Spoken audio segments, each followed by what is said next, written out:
Fox Sports. We are Fox. We are Ohio.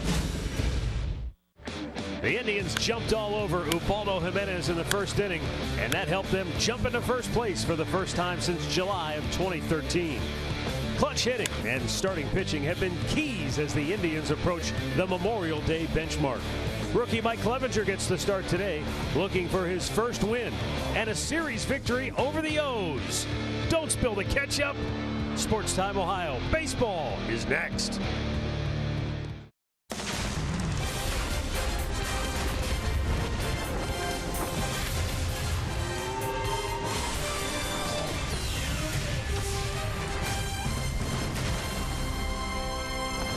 A warm Sunday afternoon in downtown Cleveland as the Tribe will go for 2 out of 3 against the Baltimore Orioles here at Progressive Field. Hi again, everyone. Matt Underwood alongside Rick Manning. One of the keys to the Indians' success here in the month of May has been their hitting in the clutch. Over their last 13 games with runners in scoring position and 2 outs, the toughest hit to get, they're batting .296 as a team. And it all started in a 2-game series here against the Cincinnati Reds. And I'll tell you what, everybody seems to have taken off a little bit. They've raised their batting average. 88 runs now with 2 outs and runners in scoring position. They had 4 hits yesterday in the ball game, and it seems like everybody gets involved when you can get that first big 2-out base hit to get them going, and you got to love that because offensively the Indians are up and moving when it comes to runs scored in the league. All right, and now they get a chance to win this series. They're going up against Chris Tillman, who's a tough customer. He's 6-1. Mike Clevinger, we've seen a lot of good from Clevinger, but with a lot of rookie pitchers, the inconsistencies there. What do you need to see from him today? Well, usually through the first 5 innings, Mike's been pretty good. I mean, he's trying to work that breaking ball in, the changeup, and his fastball, use all of his pitches. But he's got to locate that fastball a little bit better, and hopefully he can get through the lineup for 3 times. He's had a tough time doing that. This will be his first start at home, so maybe that'll help, having the fans behind him and the concentration. But he's going to face a tough customer in Chris Tillman. 5 starts in May, he's 4-0. He's a high fastball pitcher with a good curveball, and he's got a very good slider. He was a little injured last year, but he's back to healthy this year, and he's throwing the ball very well. Sounds like the key for Clevinger, as simple as it is get ahead in the count. Pitch from in front, and maybe that'll be the difference for him here today. Well, we're on the eve of Memorial Day, and the Indians are in first place, and when we come back, Andre Knott will give his grades for the Indians thus far in the season. Cleveland Indians baseball is brought to you by W.B. Mason, the official office supplier of the Cleveland Indians. By McDonald's, I'm loving it. And by your local Toyota dealers, visit buyatoyota.com. Toyota, let's go places.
And we're ready for baseball here at Progressive Field as the Indians and the O's wrap up this 3-game weekend series.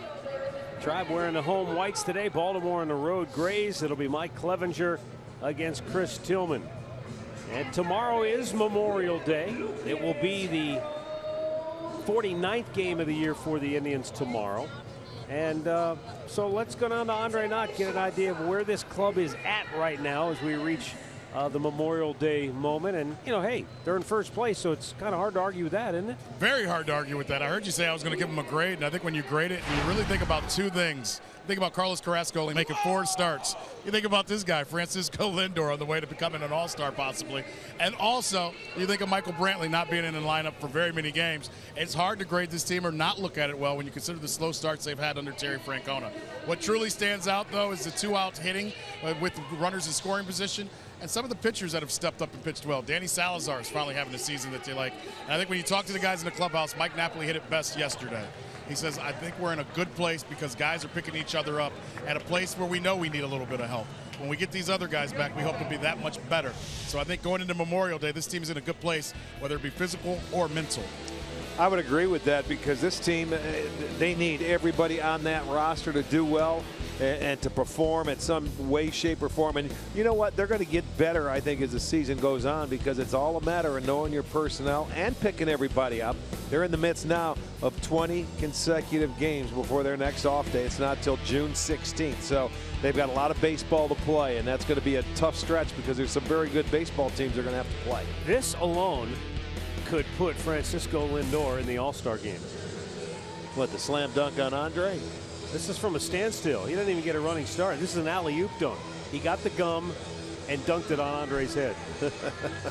That's a sweet alley-oop move right there. But, you know, the other thing, too, Rick, is you look at with this club, I think anytime you can handle adversity and it doesn't get the best of you, that's a pretty good earmark of a team that's built well. They're not perfect. They're far from it. And they're going to need that guy who just walked through the shop, Michael Brantley, to get back at some point. They're going to need Carlos Carrasco at full strength. They're going to need a number of different people to continue to pull their weight. But that's the all things considered, where this division is at, it's so competitive. I mean, you've got 3 teams separated by a half a game. I love that. That's the nature of a baseball season. You've got to go through it. And I mean, there's a lot of ups, there's a lot of downs. And you know what? That's what builds character on a baseball club. And right now, the Indians have a lot of character. And it is an everyday grind, and that grind continues here this afternoon as Mike Clevenger and the Indians take the field. This is the lineup Mike will face for Buck Showalter's Baltimore Orioles. Adam Jones leading off for the 3rd consecutive day. Hyun-Soo Kim batting second. Manny Machado is third. He's had a terrific series. Chris Davis will back cleanup. Mark Trumbo, the DH, he has 5 hits, including 2 doubles and a homer. Matt Wieters, switch hitting catcher, back in the lineup for the 2nd day in a row. Jonathan Scope, Nolan Reimold, and Ryan Flaherty. And today's Northern Ohio Honda starting pitcher is going to be Mike Clevenger for the Indians. He's making his first home start. Started at Cincinnati, started at Chicago, so this will be his first home start, which I'm sure he's looking forward to. He does not have a win. He has 1 loss and an ERA of 8.71. But Mike's got to go out there and try and pitch ahead in the count, and I'm sure every time he goes out there he learns a little something. But this is an offense he's going to face today that can handle a fastball. So if you go at him with a lot of fastballs, you better locate it well, and mix in your other pitches. First start against the Orioles, we'll see what he has to offer. We will set the defense behind Mike this afternoon. It looks like this. It's brought to you by Jeep. Ramirez is in left field. Davis in center. Bird gets the start in right today. Uribe at third. Lindor at short. Kipnis is at second. Santana's at first. And Gomes is doing the catching. Adrian Johnson has the plate. Gary Cedarstrom, your crew chief, at first base. Lance Barksdale at second. Jim Wolf down at third. Earlier today, when the kids took the field, kids fun day here at Progressive Field. Francisco Lindor making a new friend and a new fan, as did Jason Kipnis. This has been a terrific, I don't know if you call it promotion, but it's been a terrific addition, let's put it that way, to the Sunday games here at Progressive Field. The youngsters getting to run out there on the field. and meet their big league heroes up close and personal. On Kids Day, every Sunday out at the ballpark. They have an opportunity to run the bases after the game as well. So we're ready to go. Adam Jones has made his way to the batter's box. And Mike Clevenger. Who knows what the future holds for Clevenger? Carlos Carrasco made a rehab start last night. We'll get an update from Andre on that coming up in a little while. Will it be one and back for Carrasco? Does he need another start? A lot of that depends on where Clevenger ends up in the very near future. Well, and how Carrasco feels today. I think if he feels healthy and everything went well, he will be in the rotation. We'll see.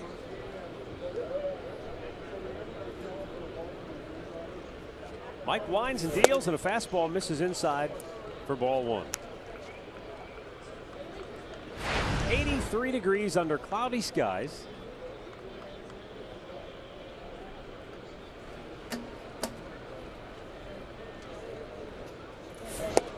And again, it's inside 2-0. The one concern I have for Clevenger right now, and it's early, it's only 2 starts, but he's been better against left-handed batters where they are just 4 for 24. Right-handers 8 for 19. 421 average, and he struck out more lefties than righties. Only 2 strikeouts against right-handed batters. Well, having trouble locating that fastball here right out of the chute. 3-0.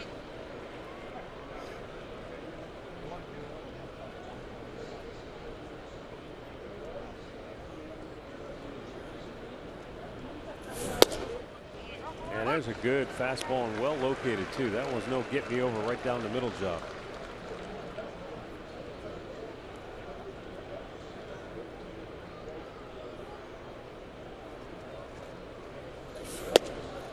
And he missed inside. Ball 4.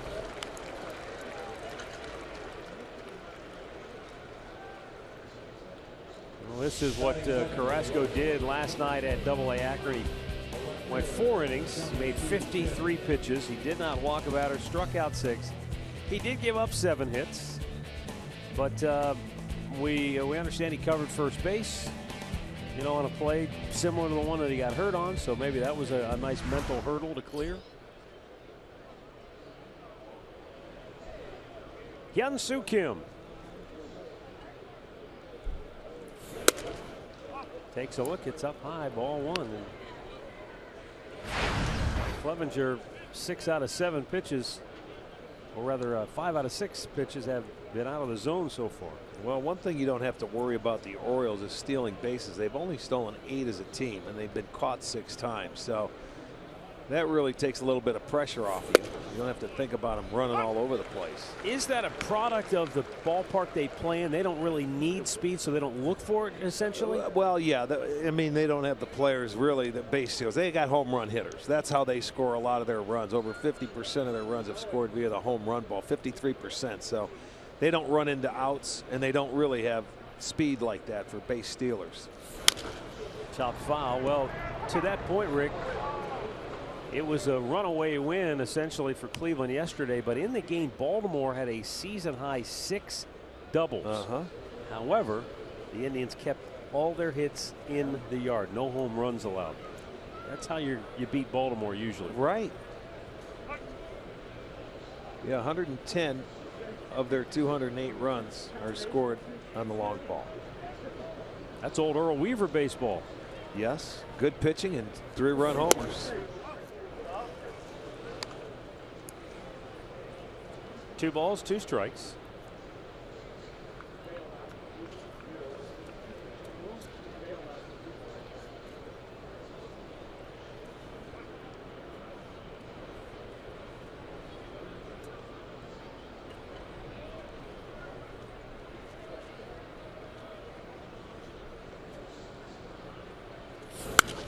And Kim fouls it back out of play. It stays 2-2.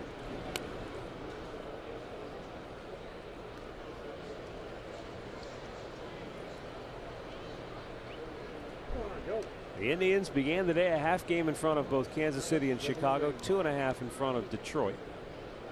Baltimore just a game back of Boston, who's lost 3 straight. 3 games in front of Toronto, 4 in front of New York.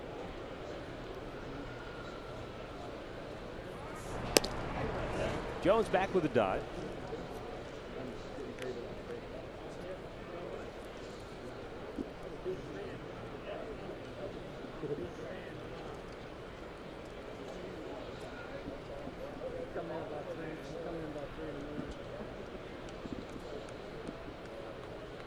Now the 2-2. Swung on and missed. He ran a fastball up high, and Kim couldn't catch up to it. 1 down. Our keys to the game are brought to you by Wayside Furniture. And from Mike Clevenger, we've already seen it. Try to establish that fastball. He's been falling behind early. First couple of hitters here. And score early. Rick, Tommy Bowe looked this up. I thought it was pretty striking. After the first 3 innings, in the Indians' 26 wins, they're plus 54 run differential. In their 21 losses, they're minus 31. So when they score it's a 3-inning early, game then. Yeah, they get out to the early lead the first 3 innings or score a lot of runs early. Right.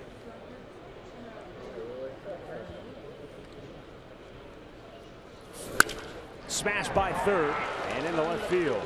Manny Machado has his 6th hit in 9 at-bats in this series.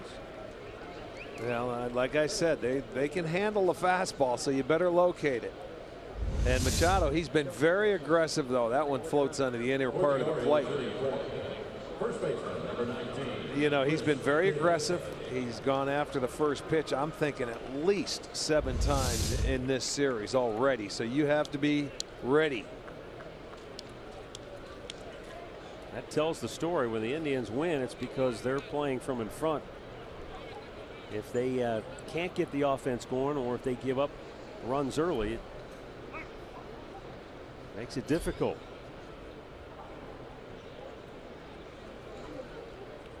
Now Chris Davis.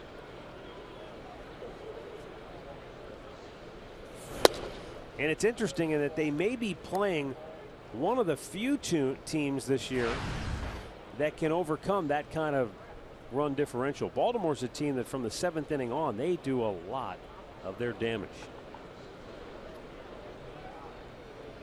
And I suppose a lot of that has to do with the fact that they can hit a lot of home runs. Because in late inning situations from the 7th inning on, when you get in to those other teams' bullpens, especially the really good back end bullpen guys, it's hard to string together 4 and 5 hits to get a rally going. You better be able to get a walk and hit a 2-run homer. And that's how you're going to usually put up some numbers late in the game. Well, when you live with the long ball, sometimes you die by it too. But when the good pitching comes. Clevenger behind again, 2-0. And it's 3 balls, no strikes to Davis. Yeah, he's digging himself a hole pitching from behind. That's something he's a young pitcher. Even though they've never faced you, the more pitches they see in an at-bat, the much better it is for them. Not only the first time through, but that second time through when they're going to see you.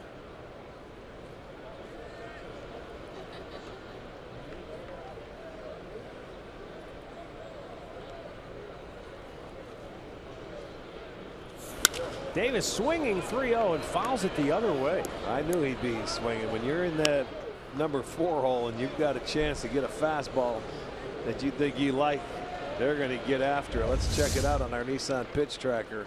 He gets that fastball. It's a little bit away and fouled it off, but he took a healthy cut.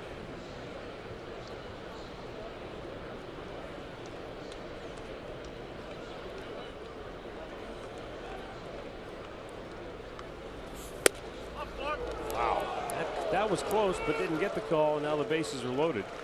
Second walk of the inning. He went fastball inside after the 3-0, and that's it's a good pitch. And I'll tell you what, well, it's borderline. It's right there. Maybe you don't get it because you're a rookie pitcher. I don't know, but it was a pretty good looking pitch. But now Baltimore with the bases loaded, and in this series it's been a game of scoring in the first inning between these two teams. Baltimore did it. They scored 3 in Friday night's game. The Indians come back yesterday. They put 4 on the board. And right now Clevenger in a little hot water. And Mark Trumbo, the O's DH, having a good series.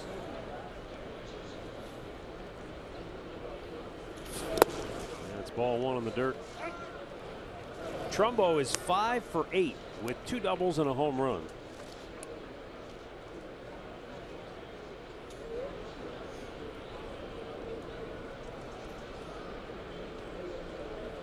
His 15 home runs are tied for the league lead with Todd Frazier of Chicago.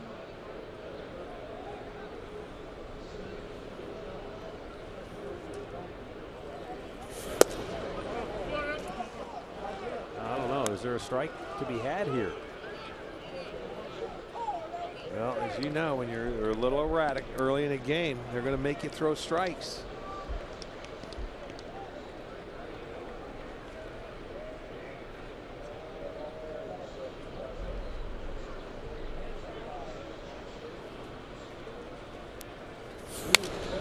Trumbo swinging 2-0, fouling it back.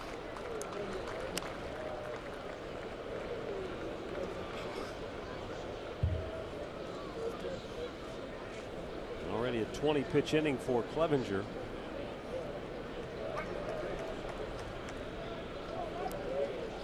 Boy, could he ever use a double play ball here.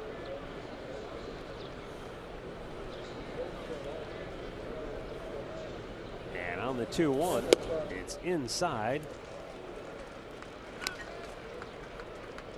Behind everybody. It won't be long before Mickey Callaway comes out there and has a talk.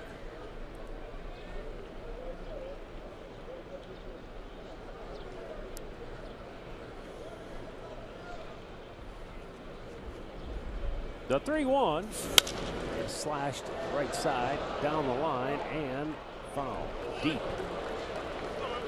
Well, he hit one down out of here down the line the other day. He has that type of power, but full count and a chance to get it out here. The second one, get that ground ball, get a double play. Crowd trying to spur him on. Let's go. We need an out.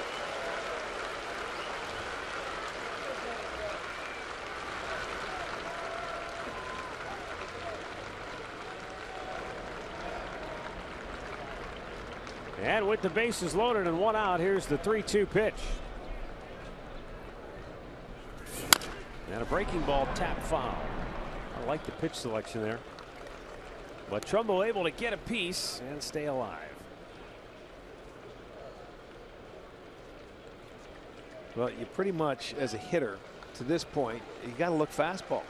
He hasn't proven he can throw a breaking ball yet. He's not going to throw it in a 3-2 count, and his fastball's been all over the place. So it's either going to be a fastball or a changeup, I would think.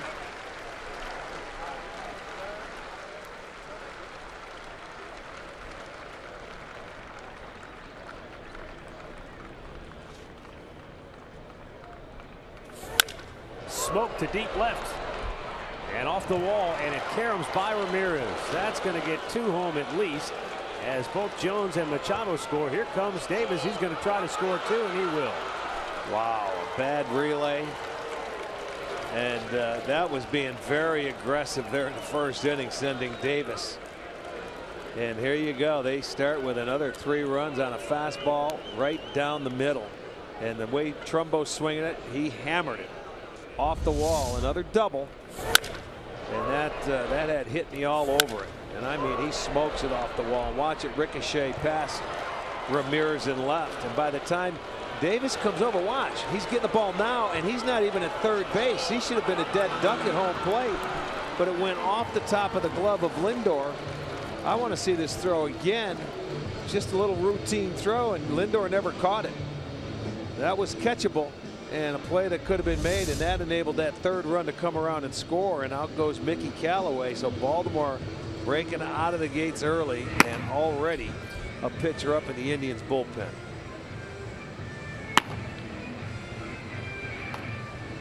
So in the series, twice in 3 games, Baltimore has put up 3 runs in the first inning. And they're not done yet with only 1 out. Another double. You said they had 6 yesterday. They come out of the chute. They get their first in the first inning here, and that one counted with the bases loaded. Trumbo, a 3-run double.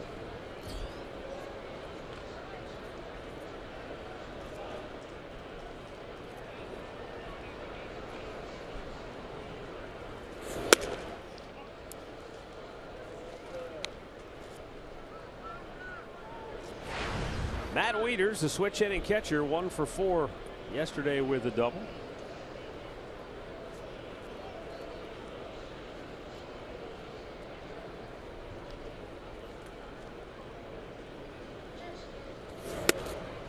You know, and I haven't seen Clevenger throw a breaking ball yet. Well, he hasn't been able to establish his fastball. Well, then try something to slow you down. That's his 4th 2-0 count already in the first inning. You know what? Sometimes when you don't command your fastball, mix in a breaking ball. Maybe it slows that body down and lets your arm catch up. Pops him up. Lindor calls for it. And there are 2 away.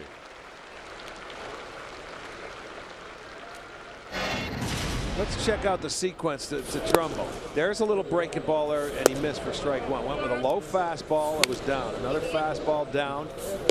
Throws like a changeup in.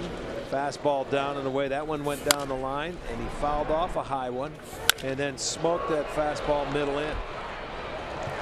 No wrinkles, though. Well, maybe the first time to start it out with a strike 1, and he missed, but never came back to it.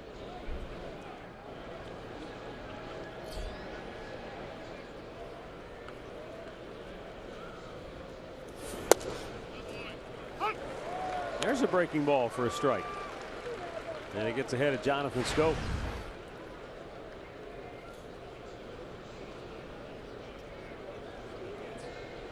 Schoop is the guy that got the base hit Friday night to continue that first inning and drove in a pair with 2 outs.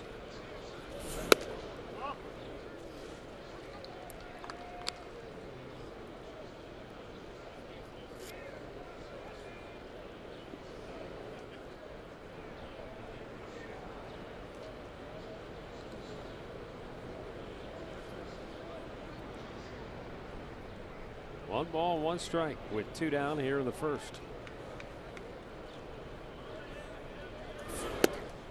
And that off-speed pitch did not tempt Schoop. Well, they're not going to swing at it unless they have to. You know, when you look at it, 17 balls, only 13 strikes out of his 30 pitches, and that's the first inning.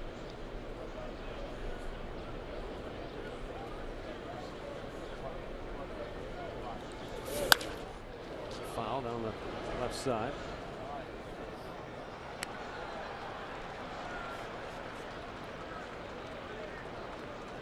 Well, it's been an ugly first inning in every game of the series. Trevor Bauer faced 8 batters in the first inning of the series opener and allowed 3 runs. Ubaldo Jimenez faced 9 hitters in the first inning yesterday and gave up 4 runs. And now Clevenger, it's his turn today, facing the 7th man in the inning. Schoop reached for it. And Uribe will flip it across. That'll end the inning. Baltimore strikes for a 3 spot. The Indians are coming to bat.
Presented by Progressive. Once again, it's Santana leading it off. Jason Kipnis in the 2-hole.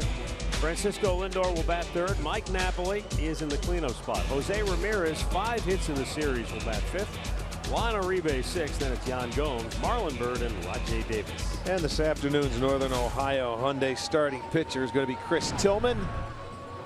Tillman making his 11th start, has off to a very good season. 6-1, a .261 earned run average. Opposition hitting just .204 in his career. He's 4-2 with a .389 against the Indians. And they have their work cut out for him. They spot him to a 3-run lead. We'll see if they can come back and answer him. Tillman has given up 6 runs in the first this year. But he's a high fastball, curveball, slider, changeup guy. He's got the 4-pitch mix. And he will ride that heater upstairs. And Baltimore goes with the exotic shift for Santana in this at bat. They've got, wasn't it the other night that they never even changed for him? Now they've got Flaherty, the third baseman. He's way out in right field. I think that's Flaherty. Yeah. And Machado's over near third base. He's playing the shortstop position today. Yeah, the other night on Friday night they played him straight up. Right. I remember us commenting on it and said that may be the only team that does that. Foul right back. 1 ball, 2 strikes.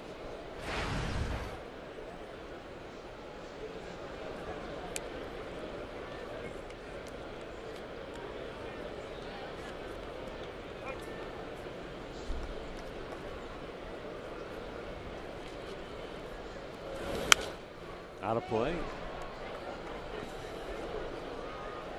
Stays 1 ball, 2 strikes.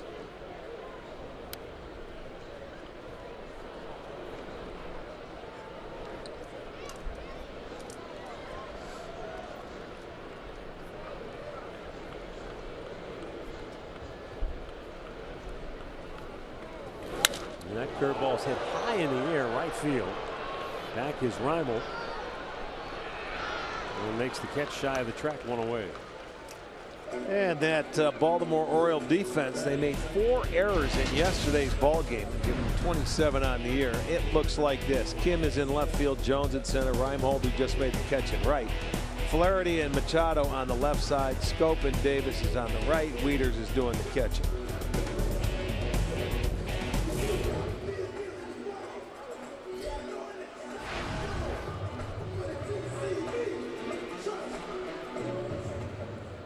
Jason Kipnis just 1 for 9 against the Birds.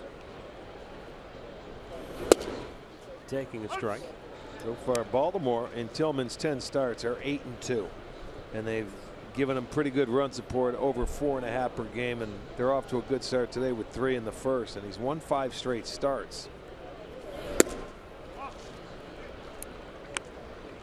Well, with a no decision in his last one.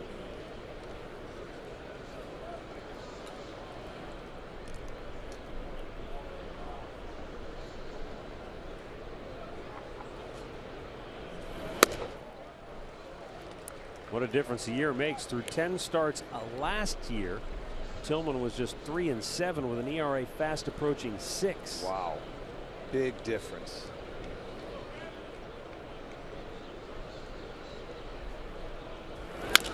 Big chopper to second. And wasn't that the concern for Baltimore? Going to be the starting pitching this year. When you get a guy that comes back and gets off to a tremendous start.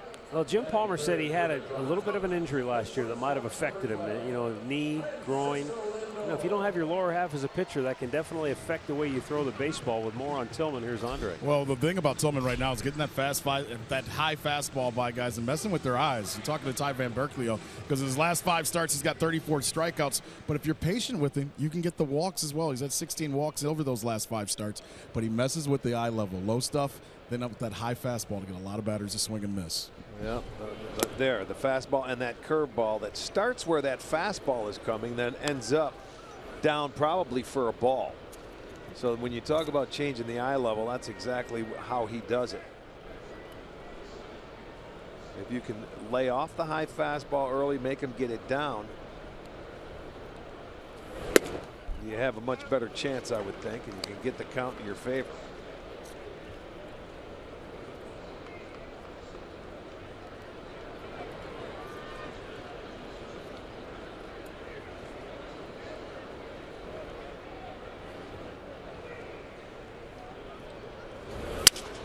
Lindor breaks his bat, flies one to right. A running catch by Reimold ends the inning. Tribe goes 1-2-3. It's 3-0 Baltimore after one.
Second inning here at Progressive Field for Baltimore.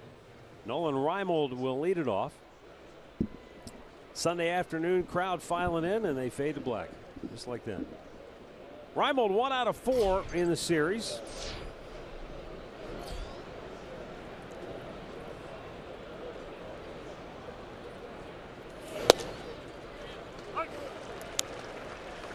That's what you want to see. Strike one.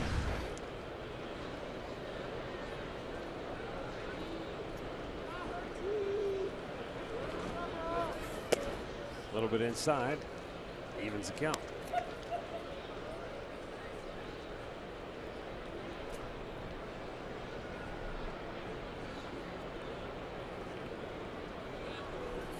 Curveball to swing and a miss. Nice. Well, and now what Clevenger has to do is what we talked about, and here's a breaking ball. There you go. Throw that for a strike. Now you let those hitters know you have 2 pitches you can throw in there for strikes. A lot like what we talked about what Bauer did on Friday. Wow. It looked like Gomes thought they had one. I think everybody except the home plate umpire thought it was strike 3. Let's take a look and see. It's a breaking ball. It's right over the. It's a strike. Sad, but what are you going to do? You don't get that call, and if you're a young pitcher, what do you have to throw it down the middle? Yan Gomes has a play on this one, and there's out number 1.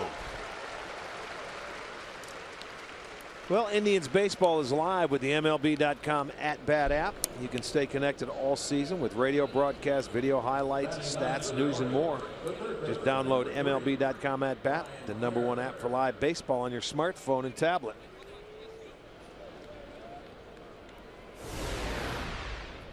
Now it comes to a point, as I was going to say, zeros for Clevenger.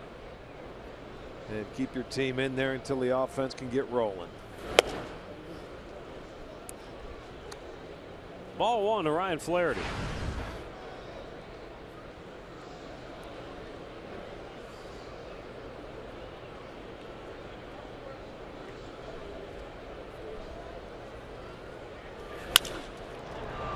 Base hit, center field.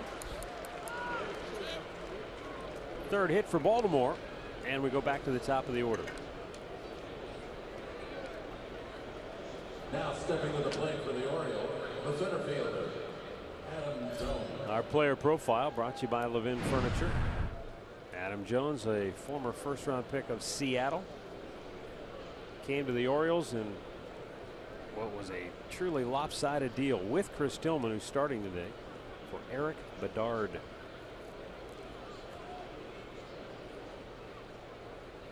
How about that? Some kind of trade.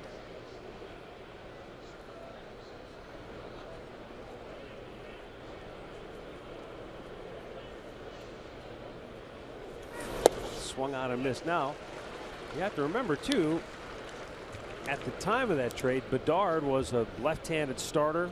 Right. Who had some decent credentials, was a pretty good pitcher. Always seemed to be injured, though. And nobody knew much about Jones and Tillman other than that they were young players that had some promise. A whole lot of promise for this guy. Turned into an all-star, everyday center fielder. Guy that, you know, he plays all the time.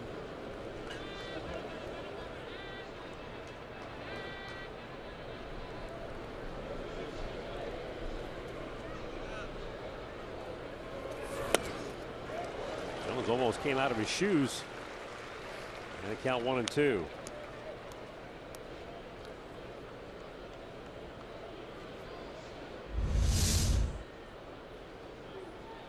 Well, his foot never really stuck into that batter's box. It almost looked like it slid a little bit on the dirt, and he rolled over on his ankle.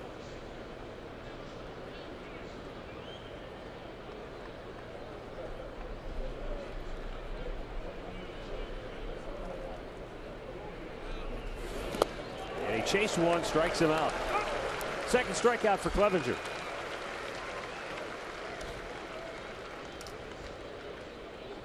The hitter for the Orioles, the left fielder, Kim. You're going to see the Circle K strikeout. You get ahead of the hitter, and that's what you do. You get him to chase that breaking ball in the dirt. Good pitch. Out number 2, his second strikeout. Big difference pitching from in front of the hitters.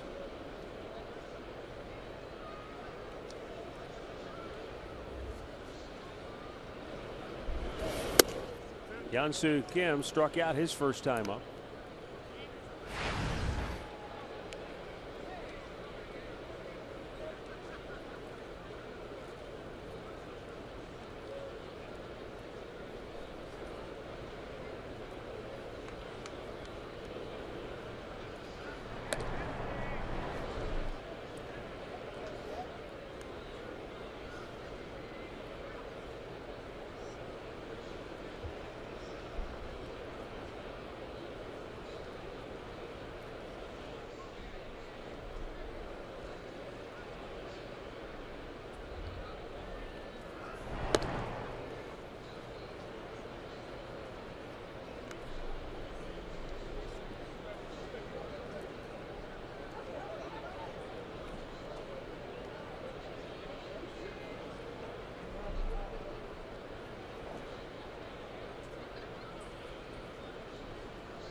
Fastball sails high and wide.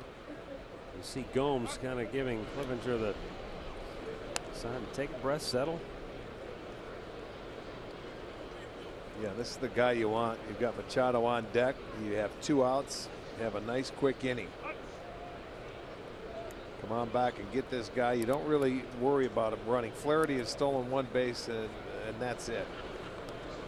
He's 1 for 1, but he's not going anywhere.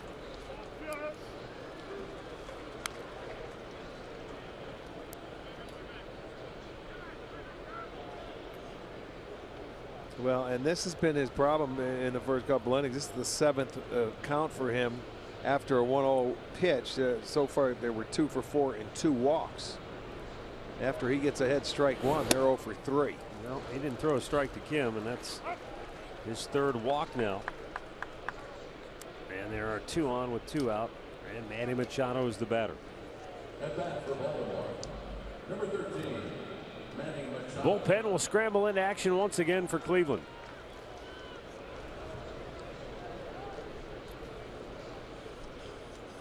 Juan Uribe, the veteran, goes over for a few words. Clevenger. Whether or not that was just straight encouragement or some insight into what Machado might be looking for here, we'll I think that was just a stall to get that bullpen up and going. And a first pitch strike came with an off-speed delivery. Dropped it in there to get ahead of Machado, and as you pointed out, when he gets strike one, they're 0 for 3. I mean, gosh, it just seems so brutally simple. Well, it does until you're out there trying to throw strike one to some of these hitters that are trying to take you deep or take your head off.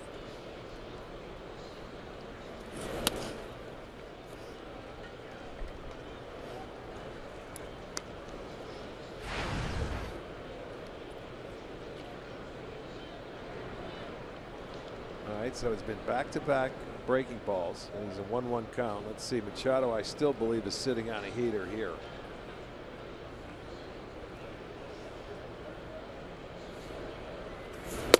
Fastball, but it ran in and almost nicked him. That's 2-1.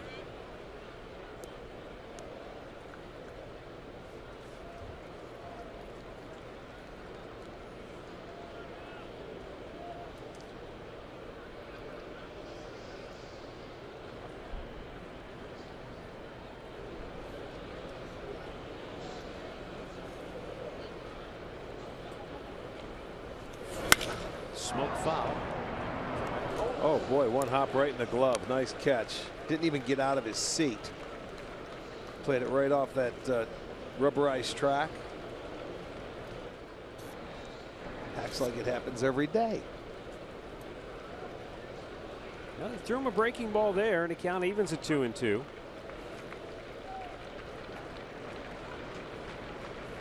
So he at least has shown Machado something other than just the fastball here.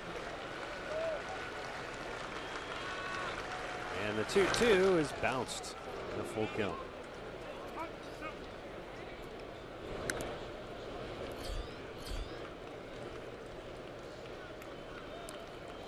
Again, he's had to work very hard to get out of this inning. The 2-out walk to Kim is the one that really, they're sitting there talking about their situation right now. And what's he throw here? 3-2. He's thrown him 3 breaking balls, and we'll see if he's got to throw him the fastball again. Locate it. Breaking Popped ball. him up, but it's out of play.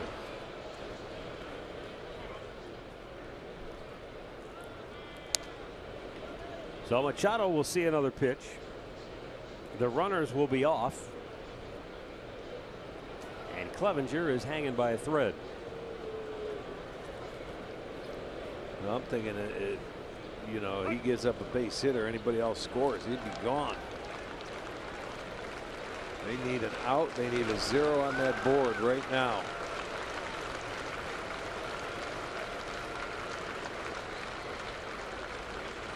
Again, the 3-2. High and foul, and again out of play. Again, another off-speed pitch.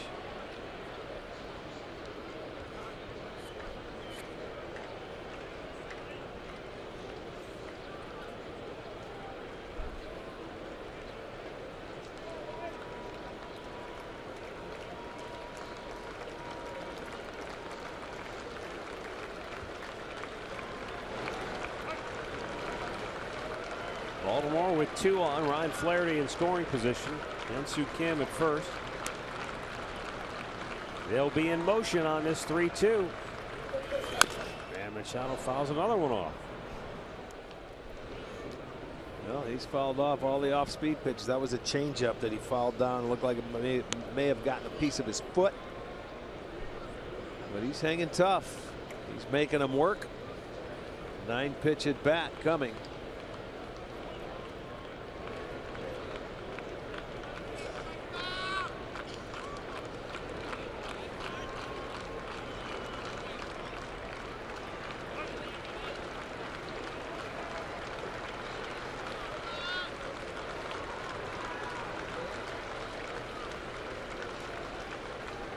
Again, the runners go to 3-2, and a swing and a miss. He struck him out to end the inning. So Clevenger survives the second. Baltimore strands a pair, but they lead it 3-0.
Cleveland sends the heart of the order up here. Mike Napoli, Jose Ramirez, Juan Uribe.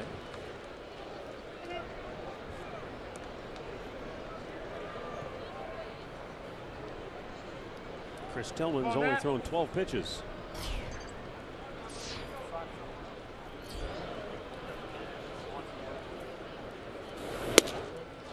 And a first pitch strike to Napoli. Mike Napoli has hit in 5 straight games.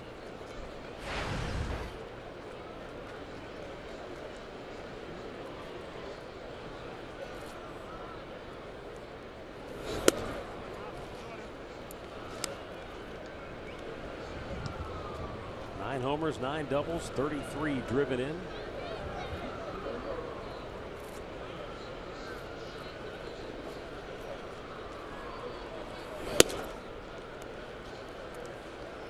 For Tillman, this is start number 11. This is only his 4th start on the road.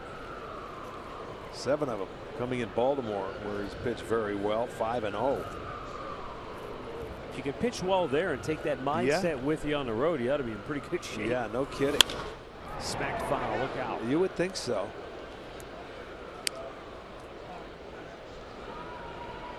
We end up heading to Baltimore end of July. I think it's 23rd, 24th, 25th to play the Orioles. It'll be nice, hot, humid, and the ball will carry.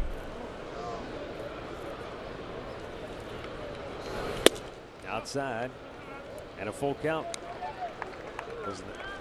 Another lengthy at bat for Mike Napoli, which is per usual. He still leads all of baseball, averaging 4.85 pitches per plate appearance. And he draws a leadoff walk. Indians have a base runner to start the second. Well, you can watch the game from the corner out in right field or the new drink rails in left with the district ticket. It is presented by Sports Time Ohio, and tickets are only $13 and it includes your first drink. They are available online at Indians.com. It appears to be a popular item. The district out there, the corner right field, is teeming with activity, and folks,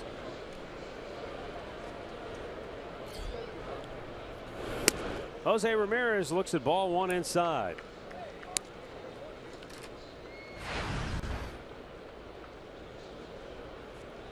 Ramirez 5 for 7 in the series with a pair of doubles.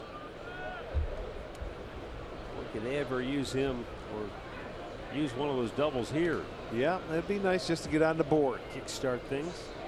Get things going early. Let the crowd get into it a little bit. They're waiting to get going on a Sunday afternoon. Hazy day here at the ballpark.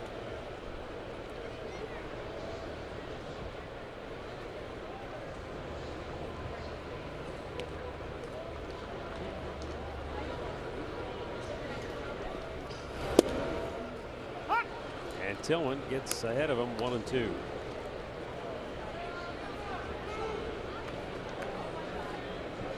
Tillman, a big guy, 6'5".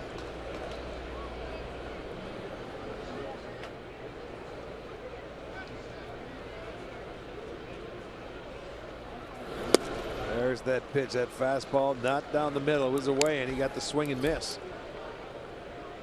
His first strikeout. Elevated a little bit, and watch, it was away, and it looked like Wieters was sitting more to the inside part of the play, but that one went up and away, and that's the pitch you really want to try and make him bring it down. But with 2 strikes, it's hard to do. The easiest pitch to see right there.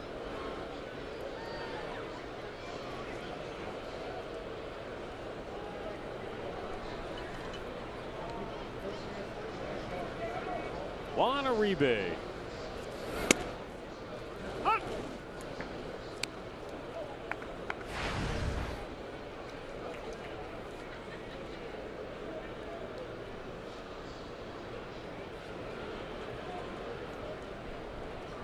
He has driven in a run in 5 consecutive games. Scored a couple yesterday.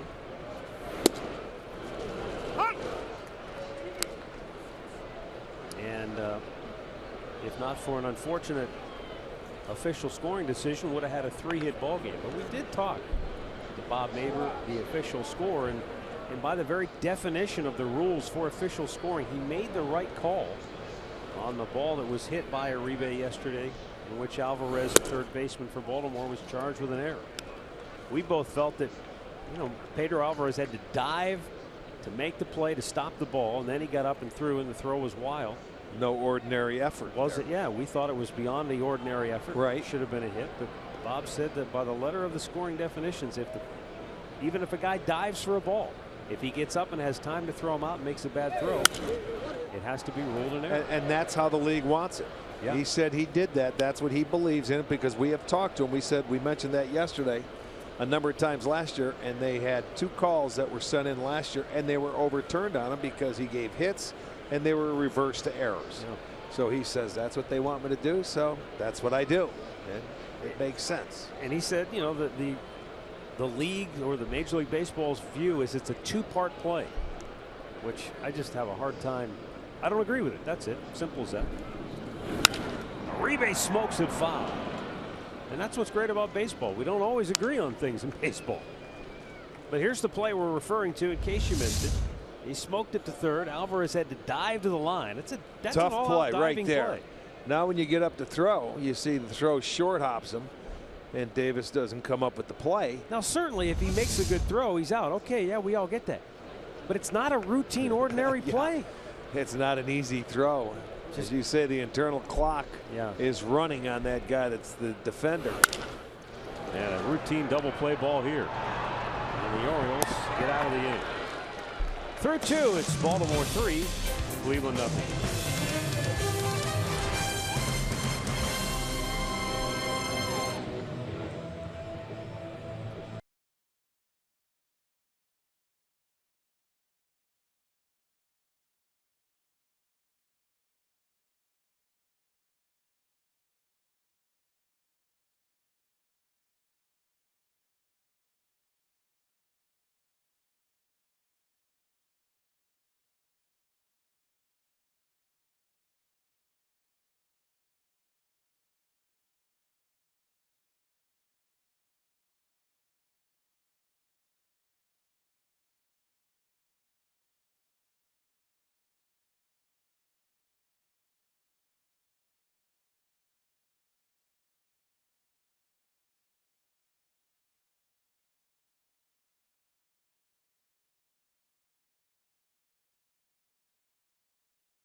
Later in the game for Miller Time, brought to you by Miller Lite.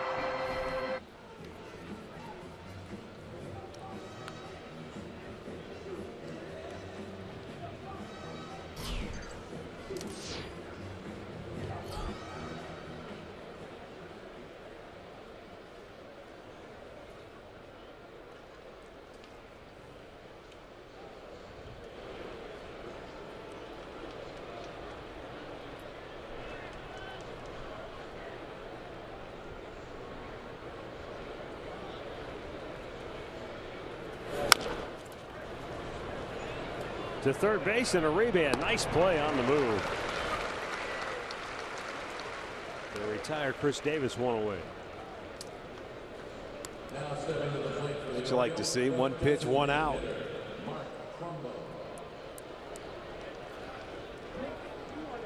Here's the guy that did the damage in his first at bat. Trumbo, 3-2 fastball, middle in that he hit off the wall. He's having a nice start to his year. 37 RBI.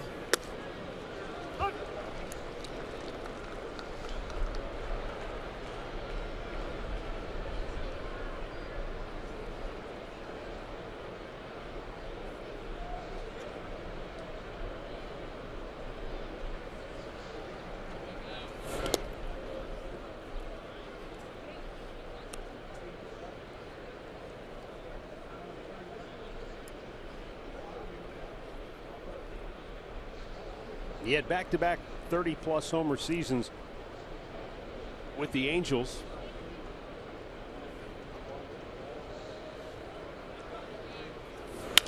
And a hard ground ball to third, a rebate. Fields that cleanly and throws him out.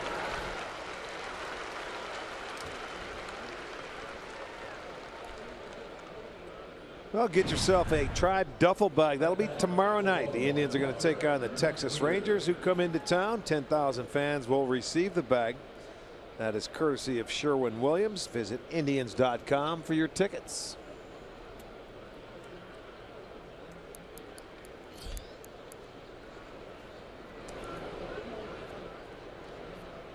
Here's Matt Wieters. And he swings through it. Tried to hit that one a long way.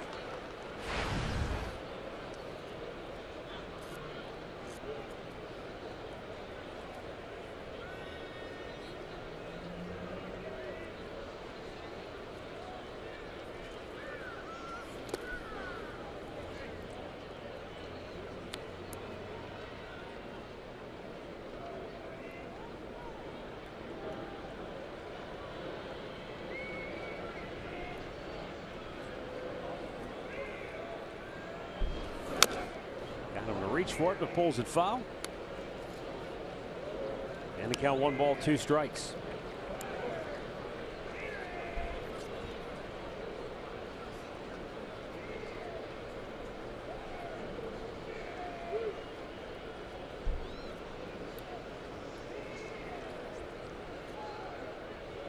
Wieters with an 8-game hitting streak. Chases one up, way up out of the strike zone. 8-pitch inning. And Clevenger breezes through the third, setting them down 1-2-3.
Yesterday features Yan Gomes, who will lead off this third inning for Cleveland. First inning, 2 outs, drives in 2. And then later on in the ball game, had an RBI single, scoring Juan Uribe. A 3 RBI game for Yan Gomes, and the Indians blowout win over Baltimore yesterday. Now here in the third, trying to get the Indians started. Tribe looking for their first hit.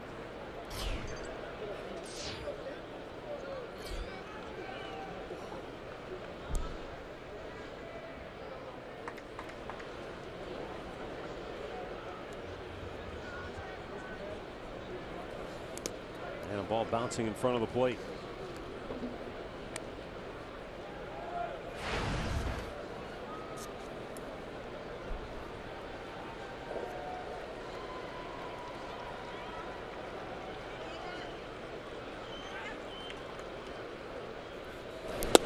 Swung on and missed. And it's 1-1. Boy, good job of pulling the string after he bounced the breaking ball in there the first pitch. Well, they know Gomes likes that heater, so that's why they started him off breaking ball. That's one pitch he so far out in front of the plate you couldn't swing at, but he came back with a changeup.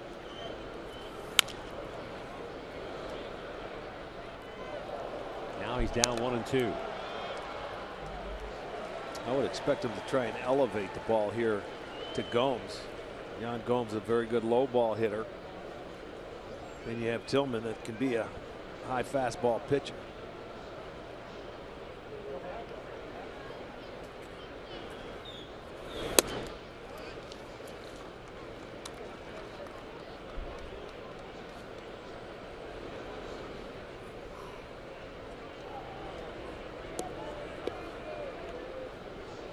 Pitching is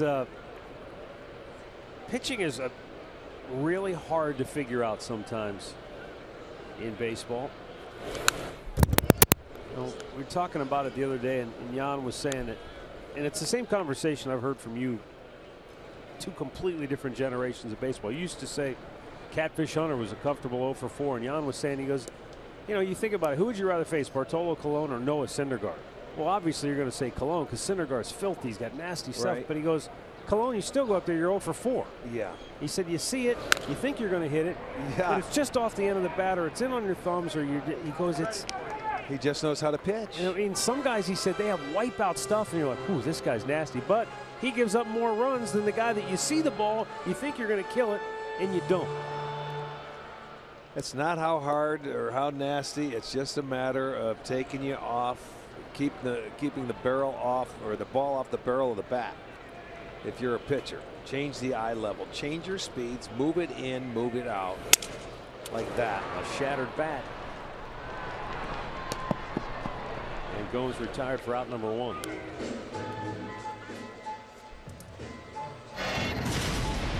Injury report brought to you by the attorneys at Elk & Elk. Sal Perez, after that ugly collision with the third baseman yesterday in foul territory. No structural damage initially reported, so it looks like just a week to 10 days. At least the Royals are hopeful that's all it's going to be. The good news for the Indians is that means he would be unlikely to play against the Tribe in their upcoming series. Yeah, that's coming at the end of the week. Thursday, Friday, Saturday, Sunday. And then after that series, it's a good swing. And a line drive to Jones, 2 away. You know, here's the play that had happened. There was a little pop foul territory. Cuthbert coming in at third and Perez going out. You see him raise it, and then he ends up getting him right there. I didn't see the leg or the knee, but you could tell he's in some pain. Well, he hit him right above the knee, right in the thigh. It looked like the shoulder into the thigh. And that's not a good sight. So they say 7 to 10 as of right now. So it doesn't look like he'd be back for next weekend. But sometimes with a collision like that, you don't know, did the foot stick just enough, and did those ligaments stretch? And he's had knee, he's had knee surgeries before, so you never know what could happen there. That's when you're right. They're hoping, they're holding their breath. Rajay Davis swinging a miss. I mean, you see that same hit in football week in and week out, and the guys get up and it's no big deal. But they're not wearing spikes where those shoes might dig into the ground a little bit more so, or And they're not used to that kind of hit, too. That's true. Davis really pulling off that off-speed pitch, and Tillman's just saying, well, if you're going to keep swinging at it, I'm going to keep flipping it up there. 1-2 the count.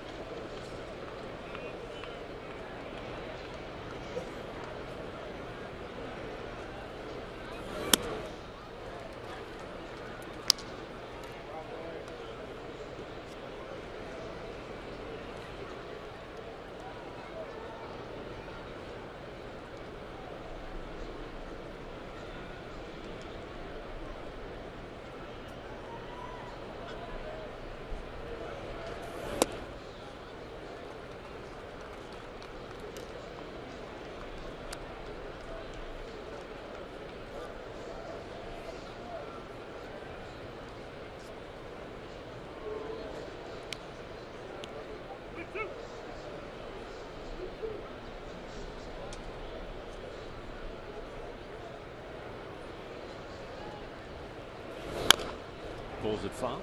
Came with a 3-2 changeup there. He had him out in front earlier in the at bat on it. Why not try it again?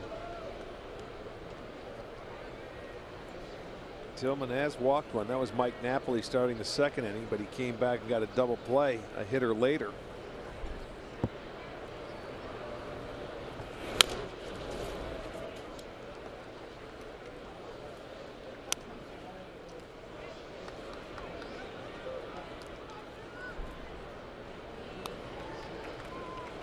It'll be the 8th pitch of the at bat coming up.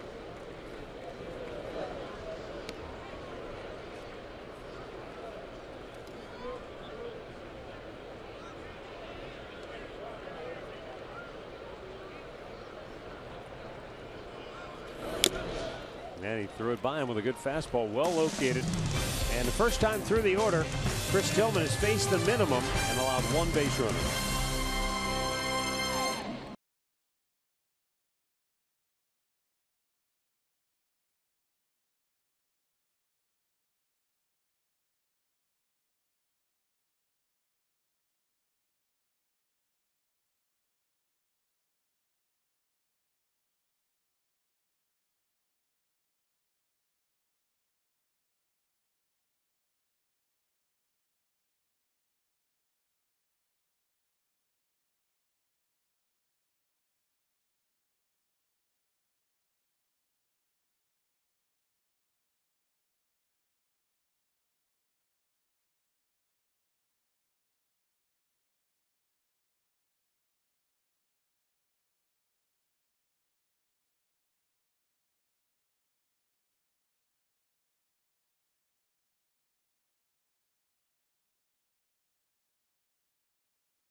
Where PGA pro Jimmy Hanlon has tips for your game, and he'll give you the latest on what's going on with PGA Tour. The Memorial Tournament coming up this weekend down in Columbus, or I should say next weekend. Jimmy Hanlon's Golf Zone presented by American Eagle Mortgage and Varmint Guard tonight at 8 on Fox Sports Ohio.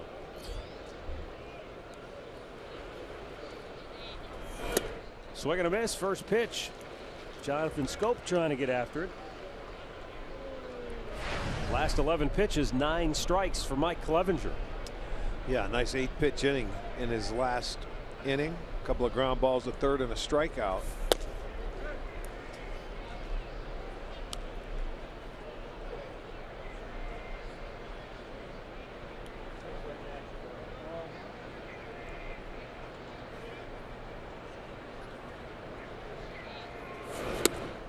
And Scope couldn't help himself.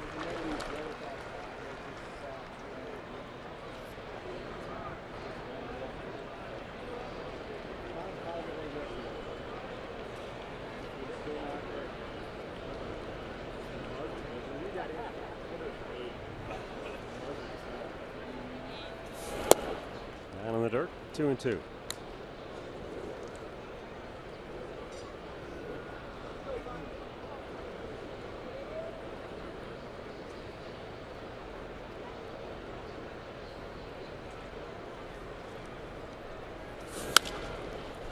Scope pushes one foul off to the right and into the seats. It goes nice barehanded grab by the red top.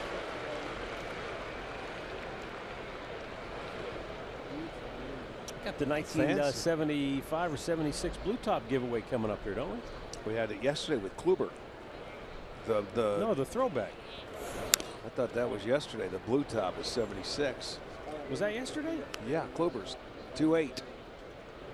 I thought the one they brought in here was just the regular Indians blue. June 4th. June 4th. Okay. Oh yeah, it says right there behind home plate. Maybe subconsciously you saw that and Swung on and belted to left and a base hit for Scope. Had him down to the count. Couldn't put him away. And he's going into second base with a leadoff double.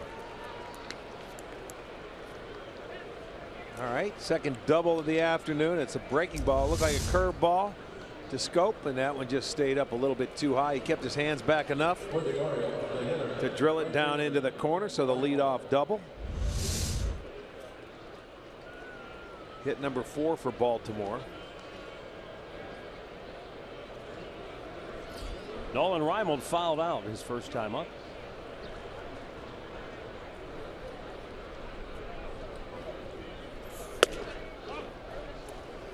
Pitch missed inside.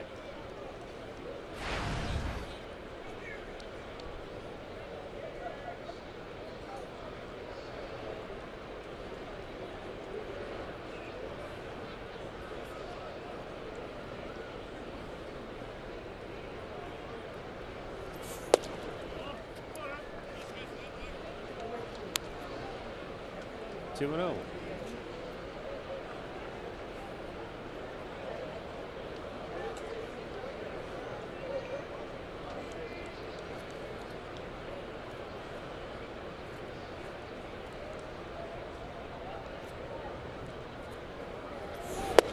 Nice. Dropped the breaking ball in for a strike. It's 2-1.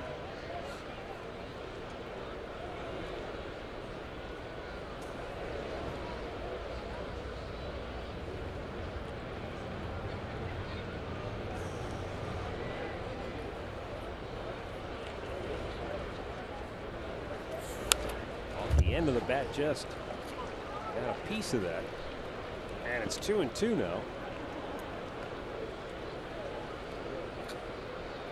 Probably upset with himself. Well, that he swung at that pitch. I was thinking, with Baltimore up 3-0, you're in the middle part of the ballgame. You get that leadoff double. You're at the bottom part of the line. It's worth a shot to try and get him to third base, just to add on another run when you're Baltimore. Just try and move him over, let the next guy do the job.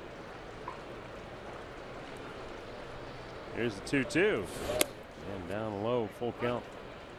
Third time in 4 innings the bullpen has been up with Clevenger on the hill.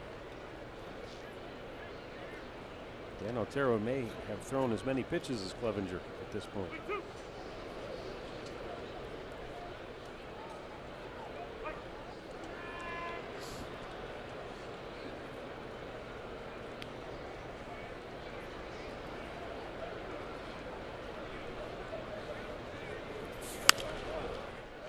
Play.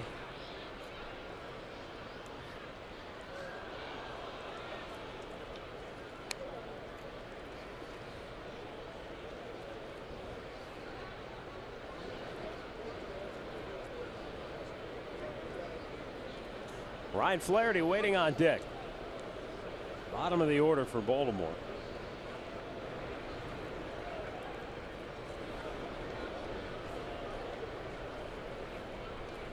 3-2 pitch. Got him to swing at it. That should get it done. Davis makes the grab. tagging and going to third is Scope. One away.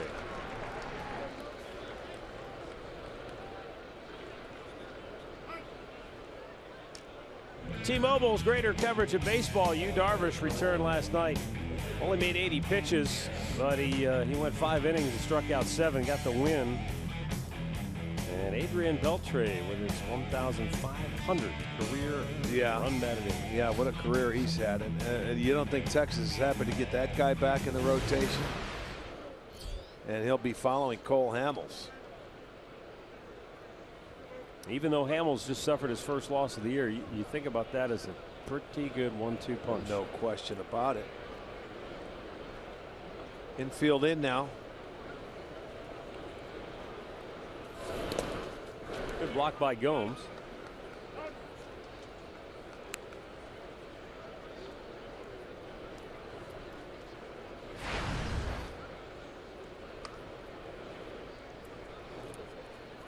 Jonathan Scope, the runner at third, not blessed with blazing speed.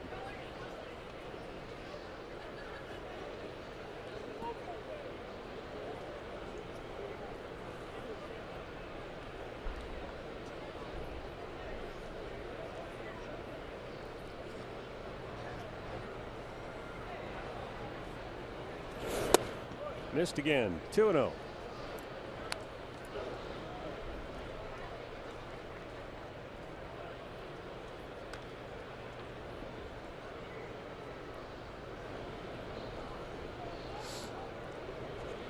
This is the 7th 2-0 count for Clevenger this afternoon. And we're only in the 4th inning. Now it's 3-0. And this is the 18th batter he has faced.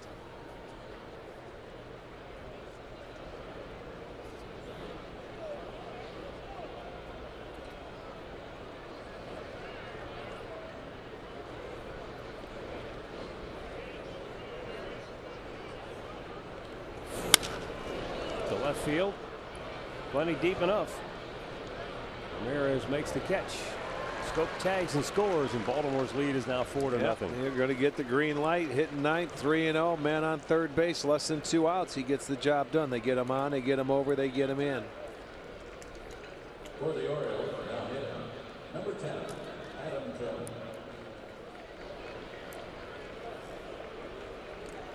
Adam Jones, the batter, as we go back to the top of the order.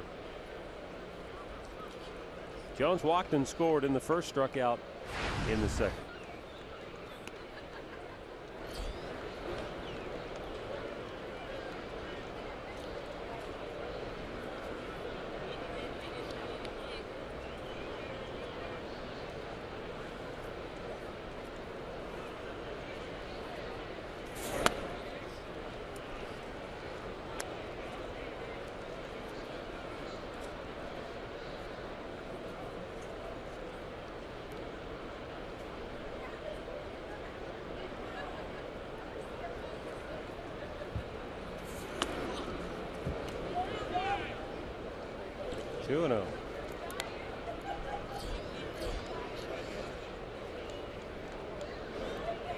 That's a hard way to go, man. Early in a ball game against a team like Baltimore.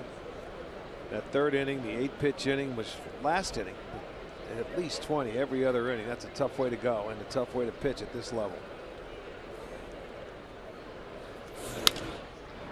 And Jones on the 2-0 pitch. Pulls it foul.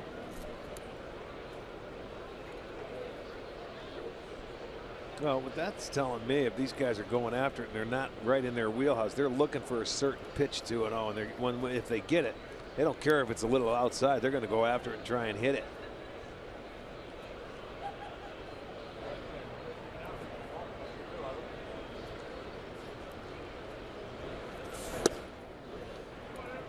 And a 3-1 count for Jones. Just hasn't really had command of the fastball today.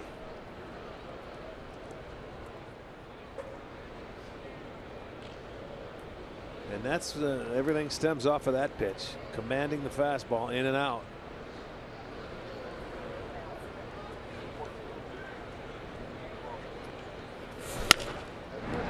Foul, full count. That was a breaking ball or a changeup. It looked like it might have been a slider.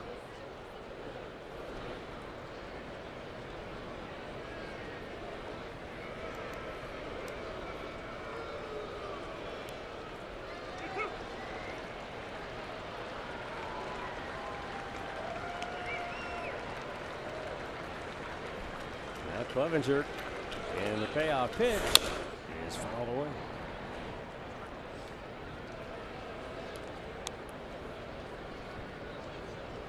Mentioned before that Adam Jones was originally drafted as a shortstop by the Seattle Mariners, and it wasn't right away that they moved him to the outfield. He was drafted in 03. It wasn't until the 06 season that he moved full-time to the outfield. 2 years later, he landed in Baltimore and has taken off ever since. Fisted toward second. And the inning is over. Birds at a run, middle of the fourth. Baltimore 4, Cleveland nothing.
Frustrated Mike Clevenger on the short end, but the bats haven't done anything to help because Chris Tillman has only yielded one base runner first time through the Indians order.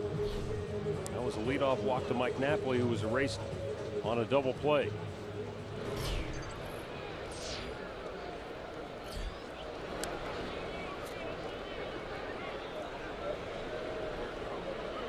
If they can get on the board here and still make a game of it,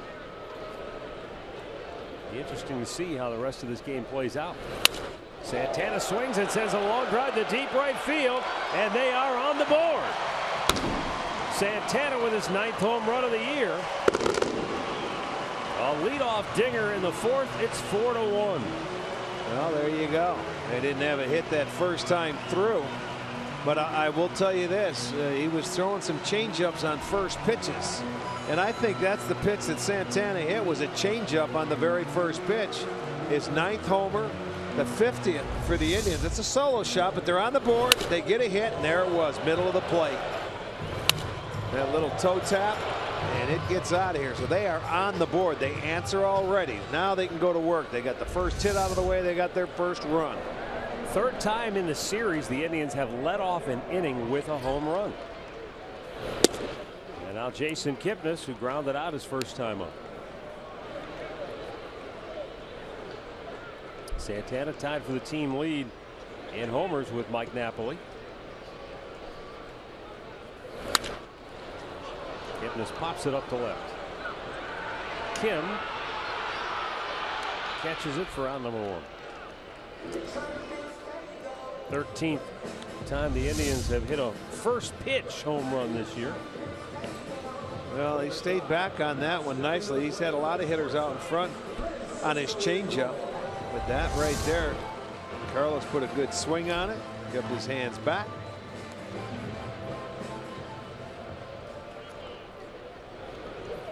Still work to do. And Francisco Lindor, the batter.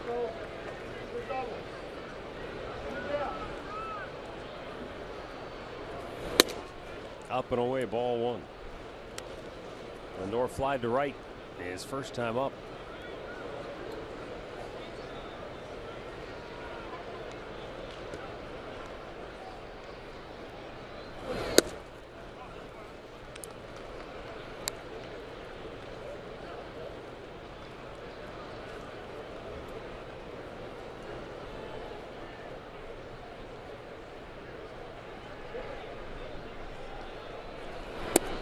Low.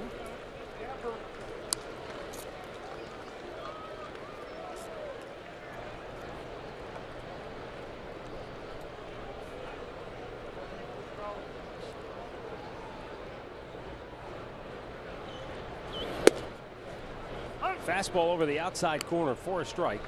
It's 3-1.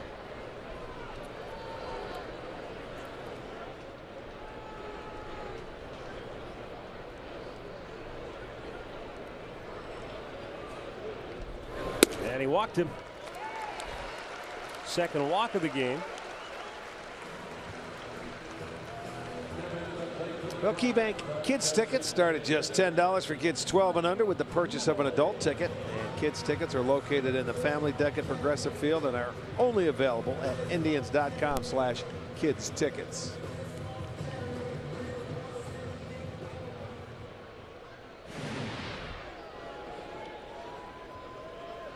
That young man wants to see Napoli hit one to the cheap seats now.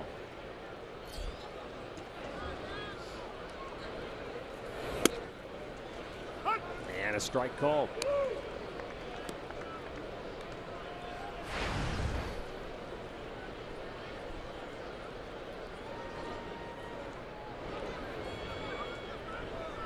Napoli homered in the series opener.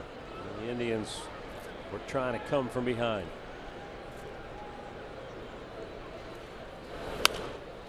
Pops this one straight back. Had a good swing, and that might have been a changeup as well. He had one up in the zone. The Indians hit 2 home runs in the series opener against Baltimore. Both of them were solo shots.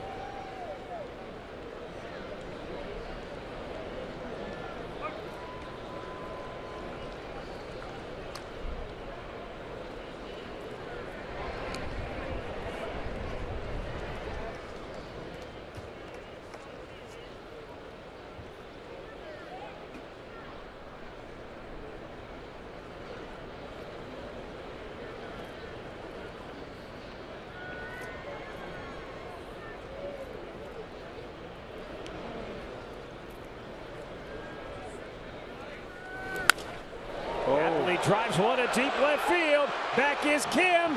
Gone to Souvenir City. Mike Napoli with a 2-run homer pulls the Indians to within a single run at 4-3.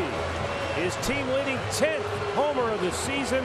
RBIs number 34 and 35. Well, he got a pitch down to his liking, and it was looked like a breaking ball and stayed back. Let's check it out.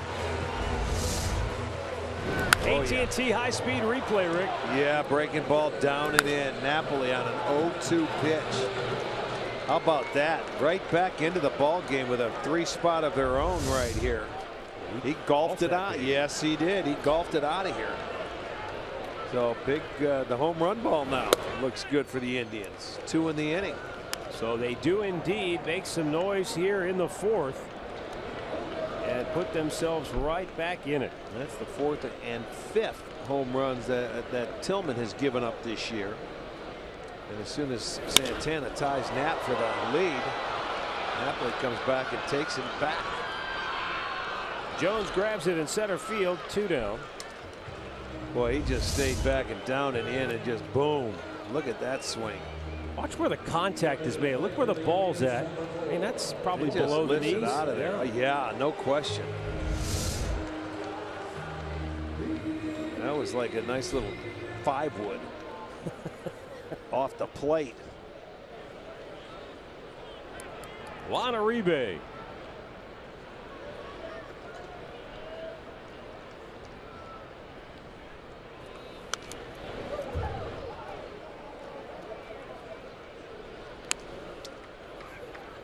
Boy, that changes things in a hurry. You go from 4-zip where the Indians hadn't had a hit, nothing going offensively first time through the order, and then that's wham. A couple of long balls, a hanging change up, and that breaking ball was down to Napoli.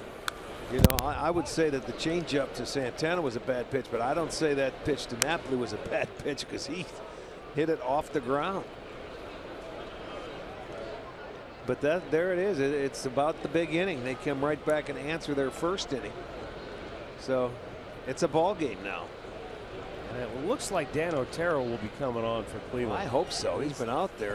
He's been warming up for an hour and a half. Jones grabs it in center. The inning is over, but the Indians die a long distance here in the fourth with a couple of deep drives. One by Santana, a 2-runner by Napoli. It's a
Levin Furniture. For the best deals on furniture and mattresses, shop Levin's.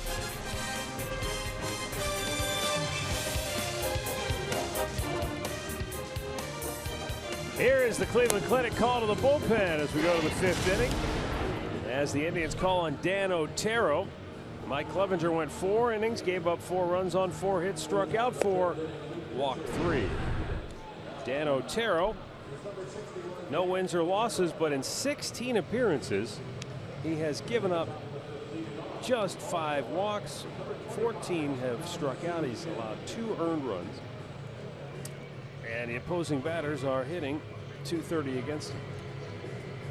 So he's got the 2, 3, and 4 hitters due up here for Baltimore as we approach the halfway mark in this game.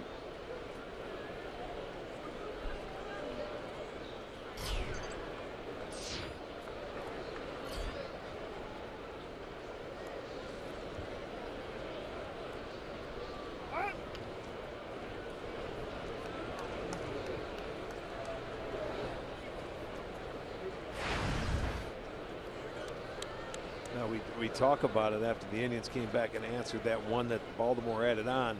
This is the inning you'd love to see a 0 on the board if you're the Indians.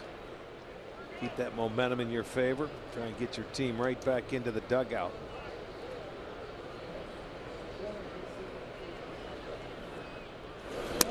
Kim went to the front of the box showing bunt, ended up taking a strike.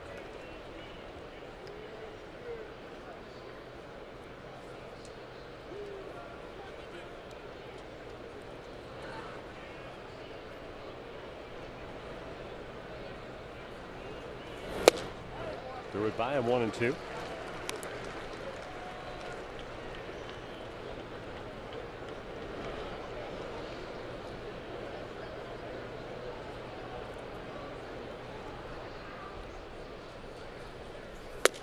And Otero strikes him out. One away here in the 5th. Second strikeout today for Kim. Now stepping to the plate for Baltimore, number 13, Manny Machado.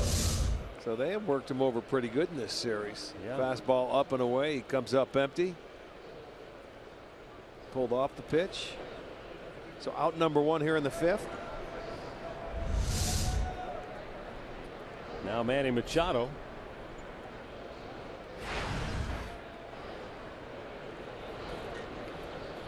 Has been aggressive, swinging at the first pitch in this series.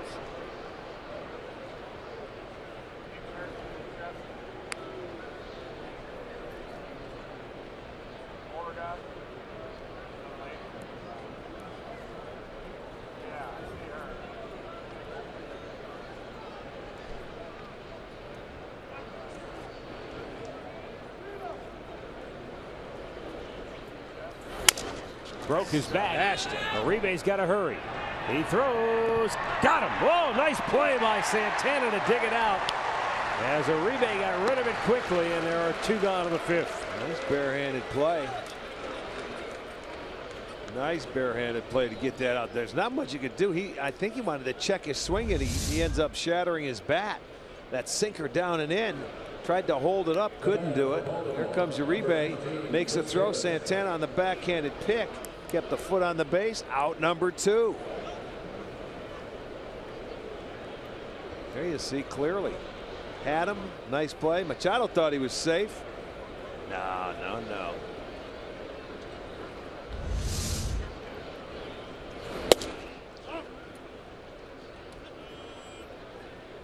Juan Uribe with his 4th assist here this afternoon. I know he's made a ton of those plays. He's practiced it a million times in his career, but that bare hand grab and throw when you're moving all in one motion, not an easy play.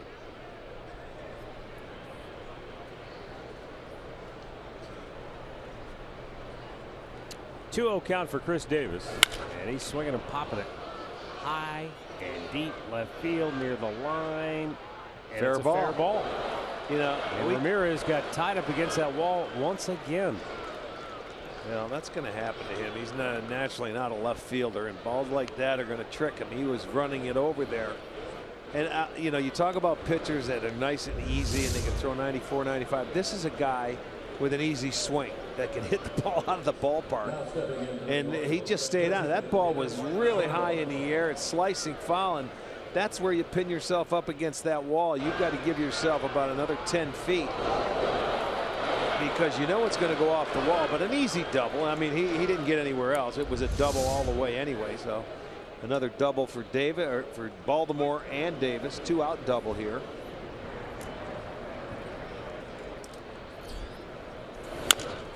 Trumbo pulls it foul.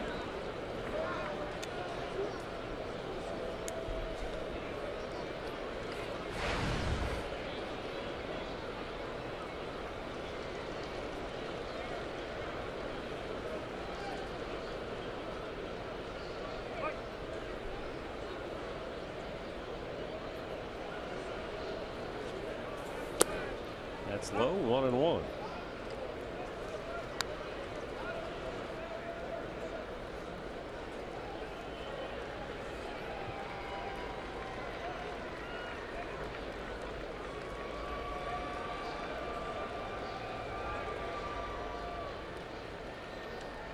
Oh, the freeze pops.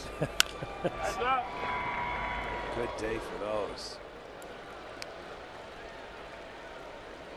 What's more fun than that? Nothing. I mean, who cares about baseball? Can I have a red one now when it gets done? Those are the best. Although the bomb pop back in the old days when the ice cream man would roll through the neighborhoods. Yeah. Red, white, and blue. Yeah. The ice cream trucks in the neighborhoods in the summer. Strike 3 called. The inning is over. Trumbo caught looking. Dan Otero puts up a 0. We'll go to the bottom of the 5th. 4-3 Baltimore.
To Jason Kipnis. Made a rehab start last night in Akron, and very hopeful that he'll be back in a rotation soon. He looks like he's having a pretty good time in there. Be good to get him back.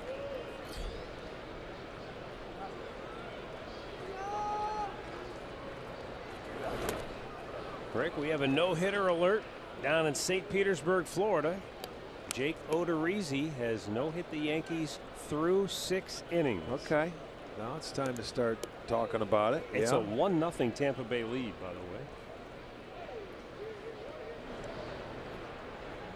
Evan Longoria with an RBI single in the 3rd, the only run in that game. Here's Yan Gomes, bouncing one up the middle, cut off by Machado, gets up and throws. Got him. Another sensational play by Manny Machado. What a great play, and he didn't rush it.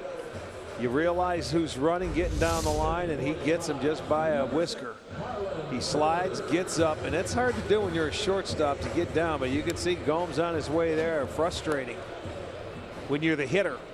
When a guy makes a play like this, you see Scope was laying on the ground, and he got him by a step. I mean, plenty of time.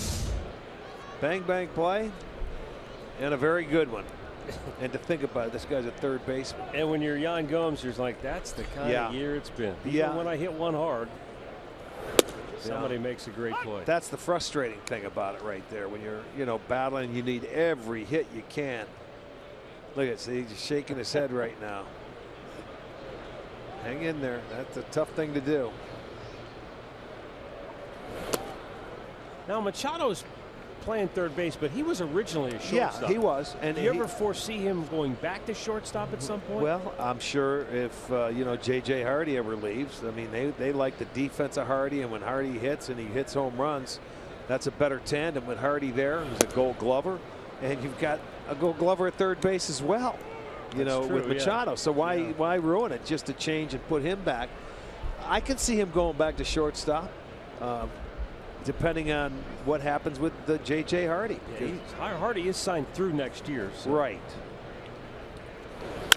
I mean, that was a decision that came up about a year or so ago when Hardy was a free agent. I guess a lot of it depends on what Baltimore has at third in the farm system. If they've got a young hotshot third baseman, then it makes it a pretty easy decision going down the road. Because as I said before, I mean, Manny Machado's 23. He's going to be 24 years old next month. He went to Buck Showalter and said, I'm playing shortstop. Let's go. J.J. Hardy's out. It's my let me play there. And, what are you going to say if you're Buck? Sure, go ahead. And he's a heck of a shortstop. I think everybody in Baltimore knew that. They never moved him back there. Rajai Davis struck out his first time up.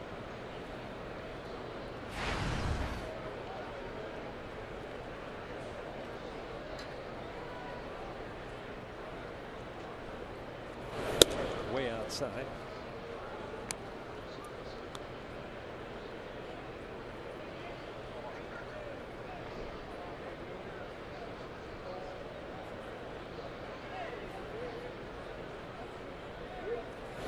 Upstairs.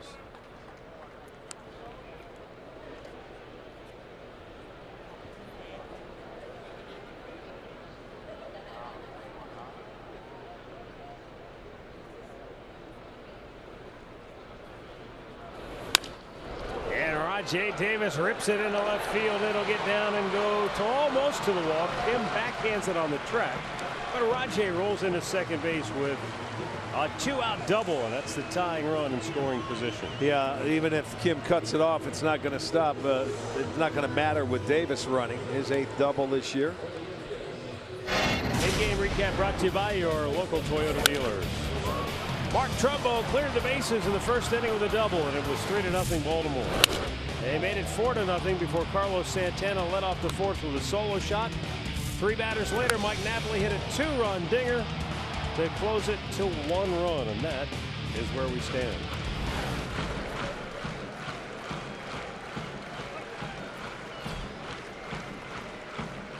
Well, here is where the Indians have made their bones of late. Runners in scoring position and 2 outs.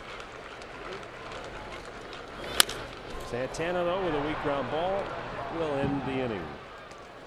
5 complete. Baltimore 4, Cleveland 3.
Fireworks show. The Indians will take on the Royals.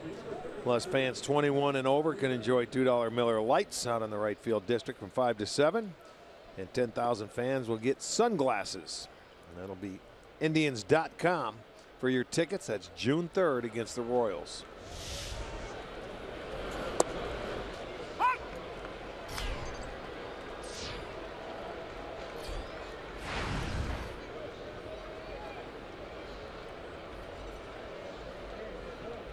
Matt Wieters 0 for 2 on the day. Takes the breaking ball down in the dirt. Jeff Manship getting loose now in the tried pin.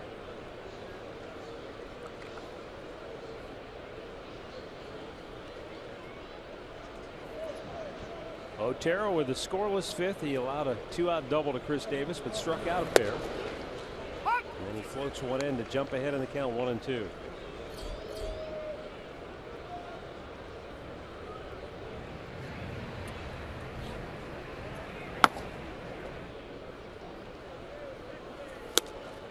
He waves at a fastball up and away, and that's 3 strikeouts for Otero.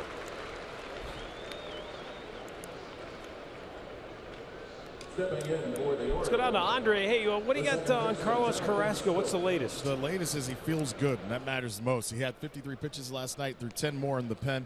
Got up to about 65 pitches in 4 innings. He gave up 7 hits, 1 earned run. Biggest thing in the first inning, had a ball hit to the first baseman. He had to run over to the bag. The throw was offline and wasn't caught, but he felt great. He's going to throw a side tomorrow. After the side, the Indians will decide what's the next step for him, possibly pitching this weekend versus the Royals. Is it still in the cards? That sounds good to me. You know, he wants to get back because he was throwing the ball so well. Yeah, I mean, I can still remember that play over at first base. It just looked like a freak accident. Oh, you're in Detroit. It looked like no big deal. And I know. All of a sudden, what happened? He's down in a heap. He went down and he was in pain. We're thinking, oh my goodness, just what they need. Well, what they need is they need him back.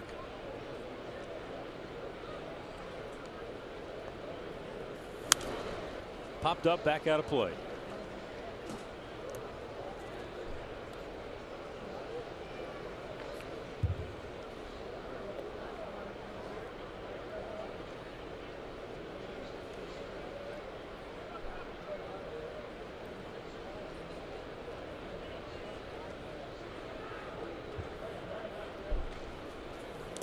Down on the dirt. It is a 2-2 count.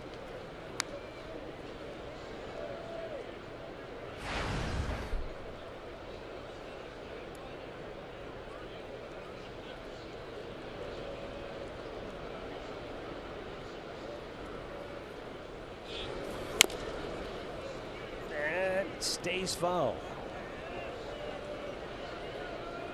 Not sure if that ball went off his foot or not. It was awfully close.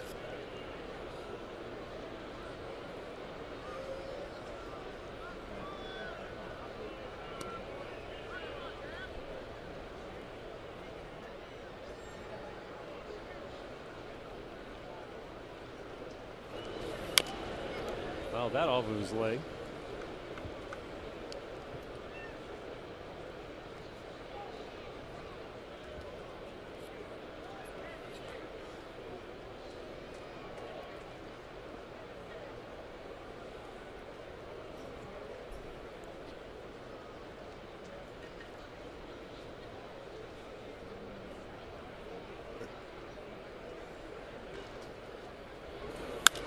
Popped him straight up. Jonathan Scope sends one into shallow center field. Rajay is in. And Davis has it, 2 down.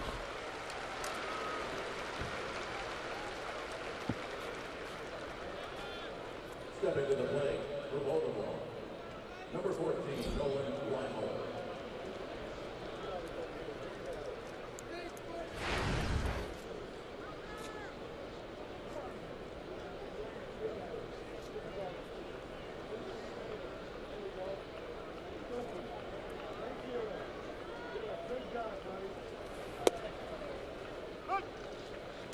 Nolan Reinhold 0 for 2.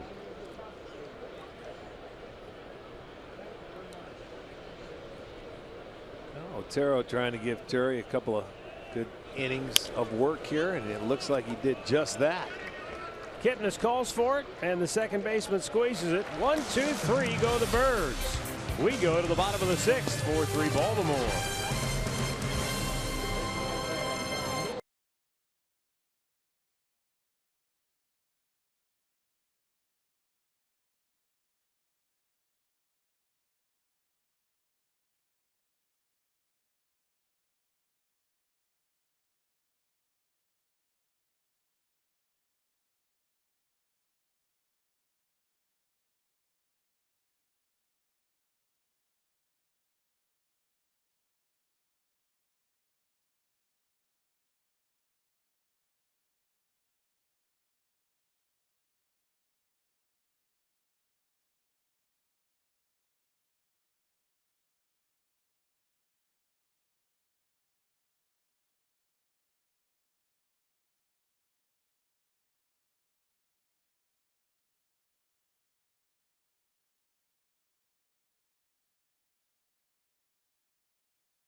Baltimore clinging to a 1-run lead as we roll to the bottom of the 6th inning.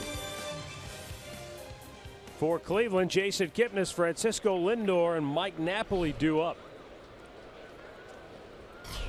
Chris Tillman just over 70 pitches on the afternoon. He has 7 ground ball outs. He has recorded 7 outs on 3 pitches or less. But the Indians got to him with a couple of home runs in the 4th inning to score their 3 runs. Second time through the order, they had 3 hits, 2 homers, a double, after not registering a hit the first time through.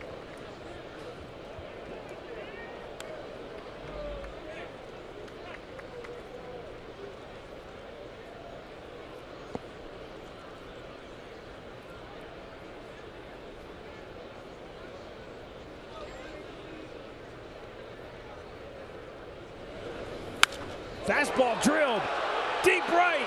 Reimold out of room. It's out of here, and we're tied at 4. Jason Kipnis with his 7th home run of the year. Ain't no doubt about it. Blast deep into the lower deck in right field. And we got a brand new ball game here in the 6th inning. Well, a long ball. The Tribe is breaking out here on Sunday.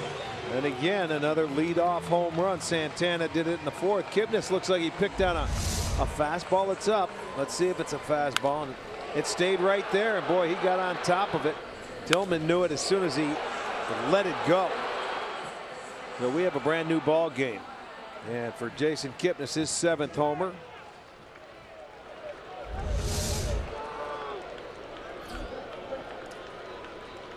Fourth home run for the Indians to lead off an inning in the series. They're taking a page out of Baltimore's book, because Baltimore, aggressiveness? well, no, they're the ones that score via the home run ball. 53% of the runs. The Indians are not. They have to work. They're 33%. But today, every run scored coming on the long ball. So it's a turn of the tables. Baltimore scored their 4 without hitting a home run, and when they do that, they're 5-10. If they don't hit a homer. But the Indians, all runs coming on the long ball. And Kipnis smoked that one. That was a long way. Lindor fouling it out of play.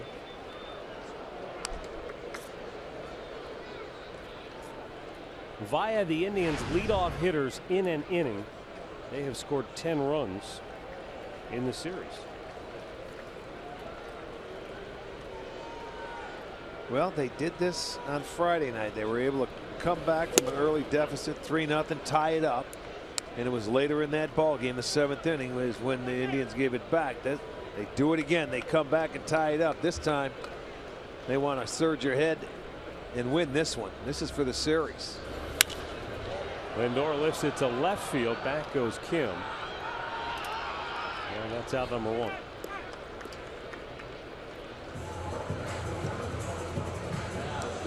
And now up comes Mike Napoli. Napoli went down and golfed a 2-run homer to the bleachers in left in that 4th inning, and that really got the Indians back in it. Santana's homer gave him a spark. Napoli's homer lit the fuse. And now Kipnis has got them all back to even here.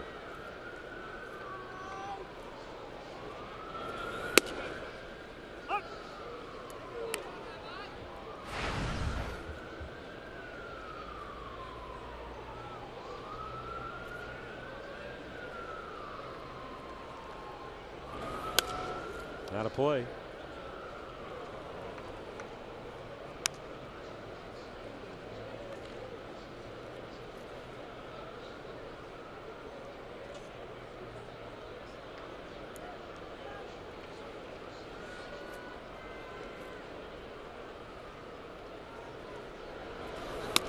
That one almost to the backstop. 1-2.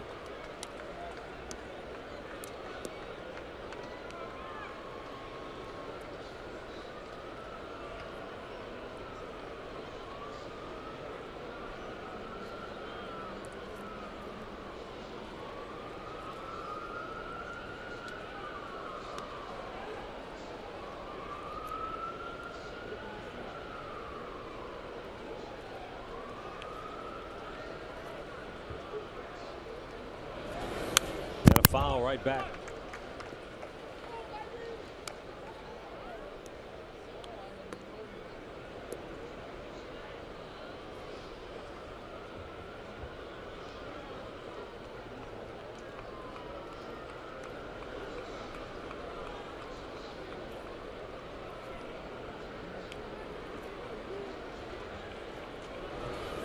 Low, and here's Mike Napoli once again. Falls behind, still works the count. He's got it back to even.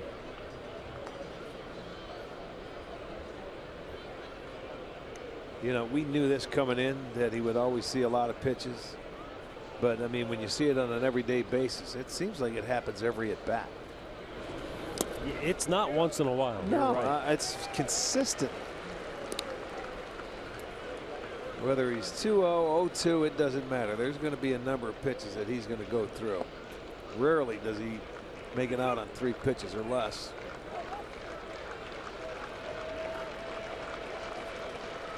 And now the 3-2. And he swings and misses and down on strikes in a high fastball. Just the 3rd strikeout for Tillman here today. 2 down in the inning.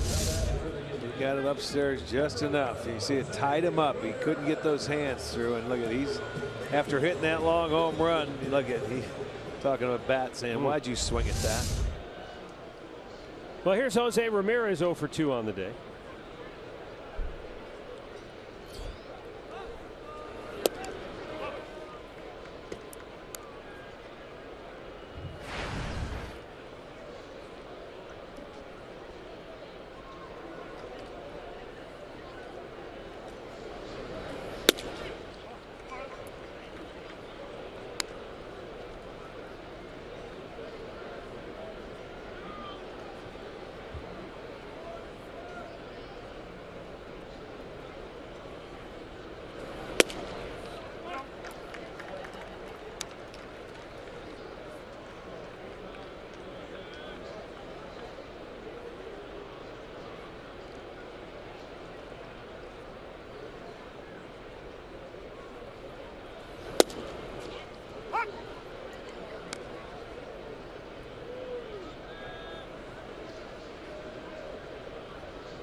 Ramirez a swing and a miss and a full count.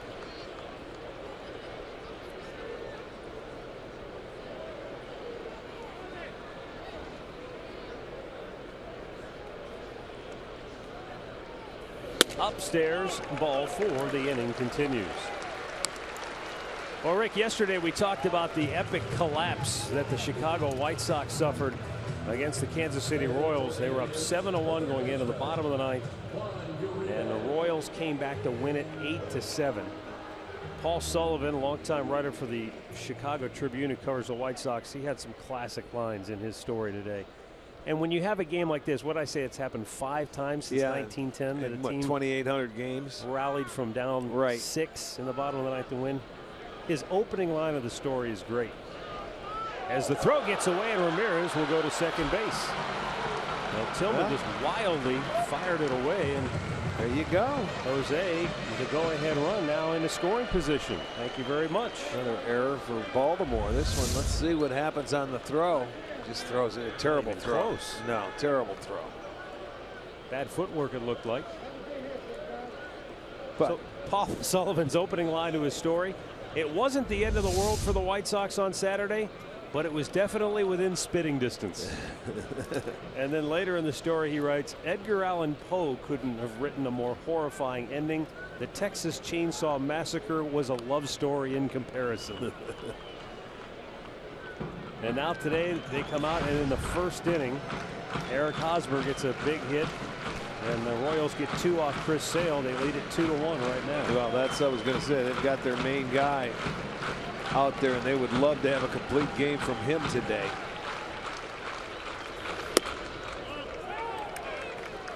Well, I'm sure David Robertson, you know, he's a pretty intense individual, the White Sox closer who coughed it up yesterday. I'm sure he would love to An get opportunity. right back out there. Wouldn't they all? I mean, if you give it up, you sure do. I'm not sure White Sox fans would want to see that. 1-0 pitch, and Uribe fouls it off to the right.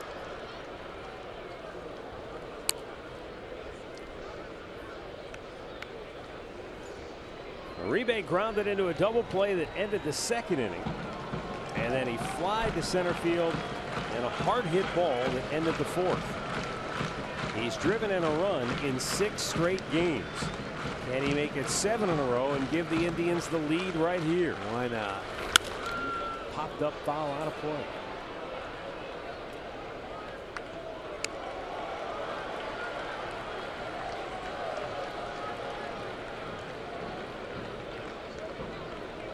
Jumped the gun. 5 straight games with a ribby for Uribe. Yesterday he had that 2-out RBI hit in the second. Gave an RBI in 5 in a row. The 1-2 pitch. Chopped to third. Routine play for Flaherty. And we'll go to the 7th. All tied at 4. Another home run for the Indians. This one by Jason Kipnis. We're back to even.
Partner of the Cleveland Indians. Call 1-800-ELK-OHIO. And by Ford. Built Ford tough.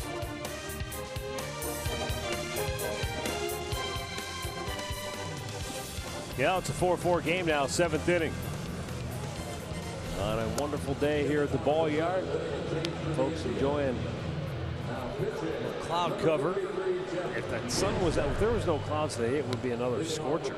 Yeah, it's been pleasant today. Jeff Manship making his 18th appearance of the year, and a key outing for the right-hander as he'll face Ryan Flaherty, Adam Jones, and Hyun-Soo Kim here in the 7th, trying to keep this a 4-4 ball game. This is where it came unraveled for the Indians in the series opener. It was the 7th inning after they had tied the game. And up the middle, Lindor cuts it off and throws him out 1 away. Fine play by Francisco. Yeah, Manship tried the old backhand, almost caught that ball. As he spins around, he threw that glove back behind him, but Lindor says, don't worry, I'll be back there. Watch, the glove just missed it. That was a good attempt. But it goes as 1 pitch out. And here's Adam Jones. 0 for 2. Walked and scored way back in the first.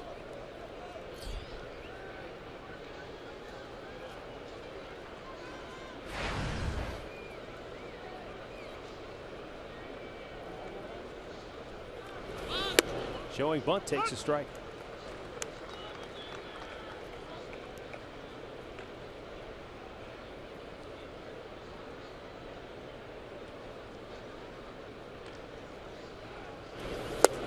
Nice breaking ball. Wow, quickly 0-2 on Adam Jones.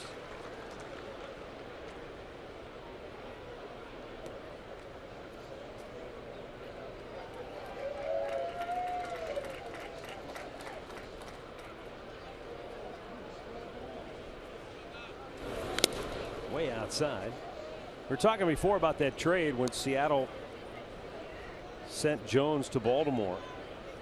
In his first 73 games in the big leagues, all with the Mariners, he hit 3 home runs and had 12 runs batted in. And then he went to Baltimore and just flourished. His first year with the Orioles in 08. He hit 9 homers, drove in 57. The next year, 19 and 70. And he's been a full-blown star ever since.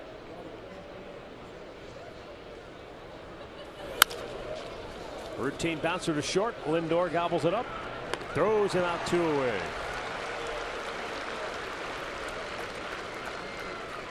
In honor of Memorial Day weekend, Fox Sports Supports is proud to team up with Emerging Vets and Players, dedicated to ensuring our nation's warriors can be as productive off the field as they were on it by joining combat veterans with former athletes to form a common bond over dedication and teamwork.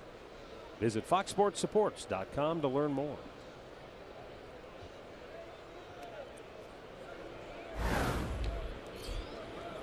So with 2 down, here's Hyun-Soo Kim, 0 for 2 with a walk, and he takes a first pitch strike.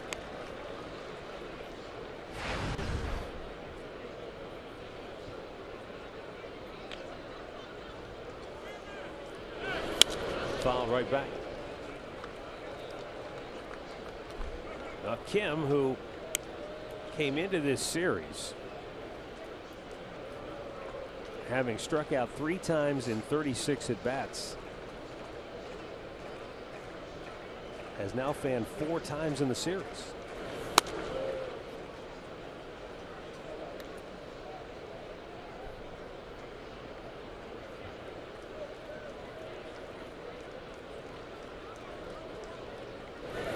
Down and in. That one was headed toward that back foot. That's where he got plunked in the series opener. Wasn't that the first at bat for him? It was.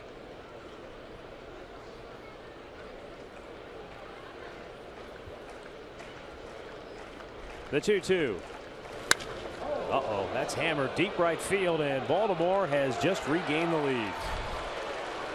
On a 2-2 pitch, Hyun-Soo Kim makes it 5-4 Baltimore, his first home run as an Oriole.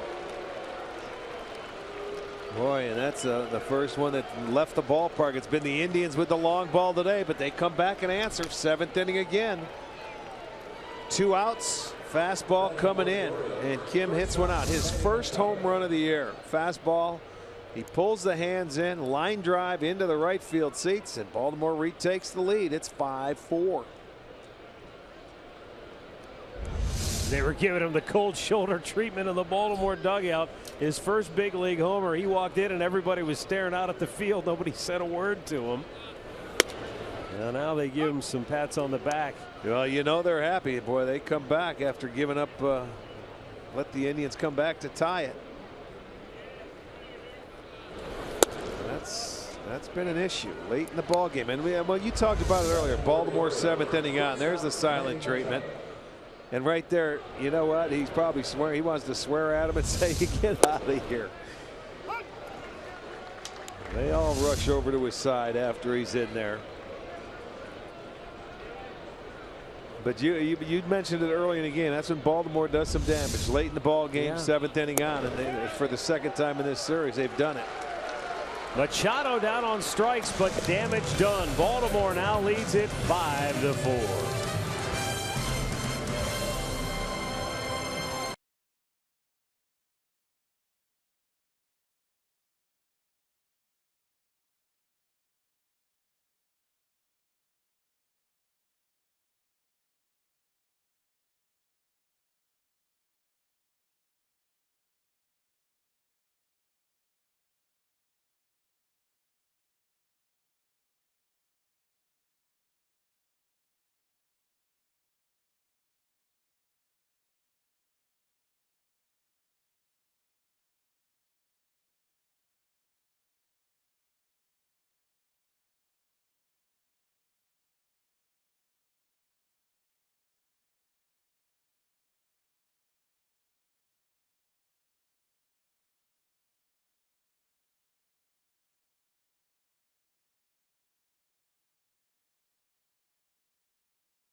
Before we get to the bottom of the 7th, it's Miller time, brought to you by Miller Lite, August 4th, 1996.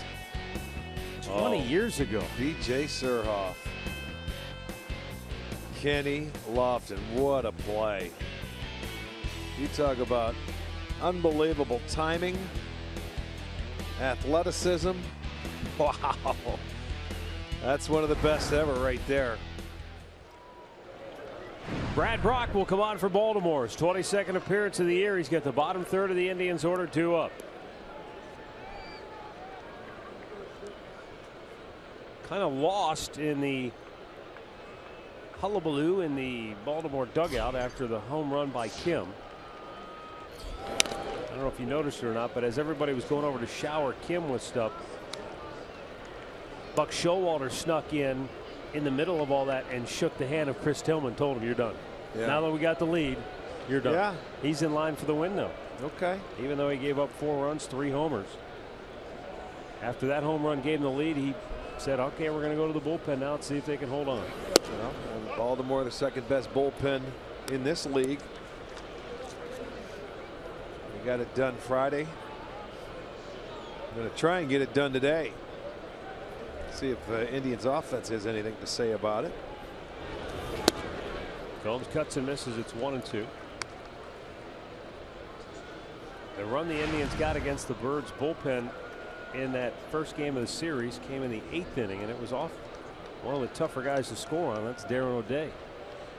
Lindor hit the home run.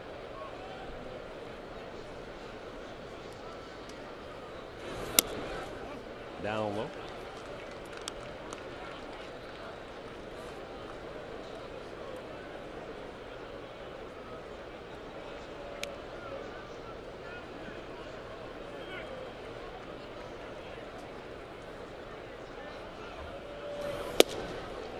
Combs down on strikes.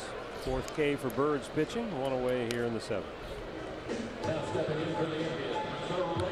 Our stat of the game is brought to you by Buick. Baltimore's bullpen 2nd in ERA, 1st in wins, tied for the league lead in saves, 4th in home runs allowed. Yeah, the Baltimore staff, they allow the fewest in the league, and 12 by the bullpen, so that may be a tough way to go. But it's only a 1-run ball game and plenty of 8 outs to go.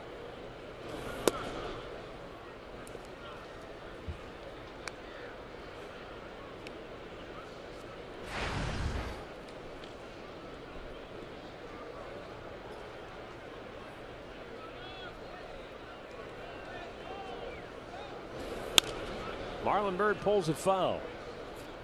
Byrd lined out to center field his first time up, grounded out to short in the 5th inning.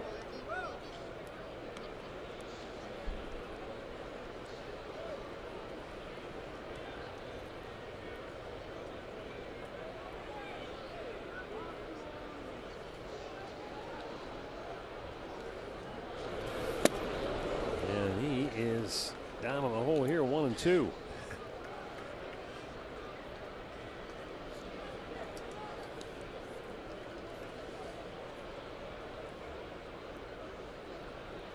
Bird try to snap an 0 for 9 slump right now. 2 down. Back-to-back strikeouts for Brad Brock.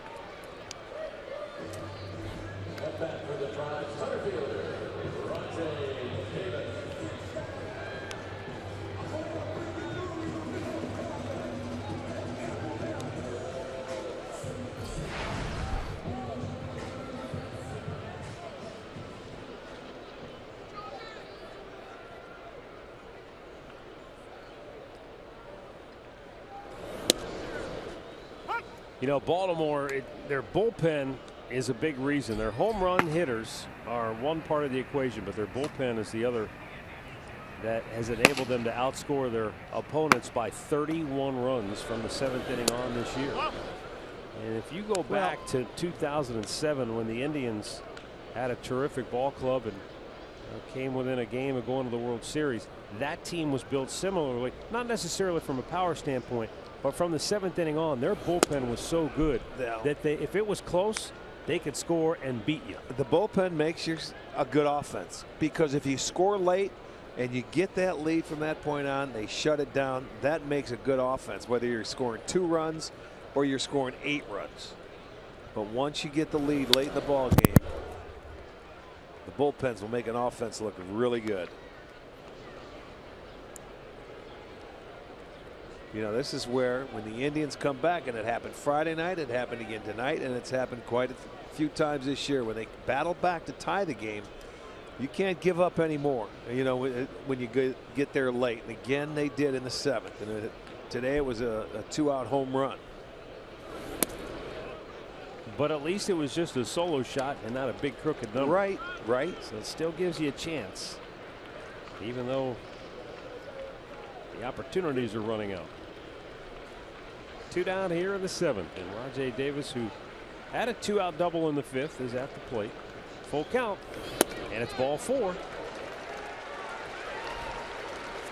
So a 2-out base runner for Cleveland, and with Davis's speed, you wonder, will he try to get himself immediately into scoring position, or does he just hold it first and give Santana the hole and let him try to hit one out of here again? I'm going to look at Brock's move, and I'll tell you, if he can take off and get himself in scoring position, much easier to try and score on a single.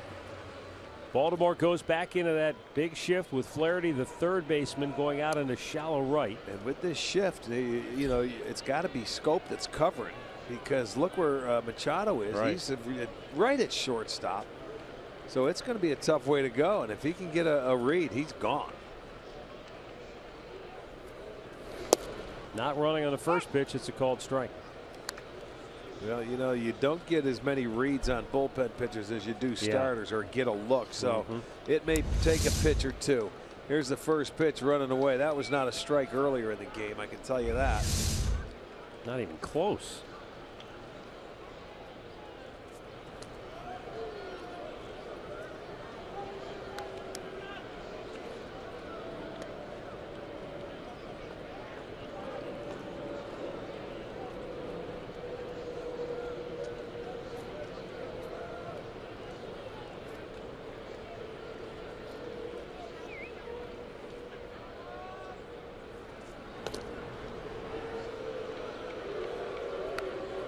Brock almost looks like he's going to fall down when he makes that spin move to first.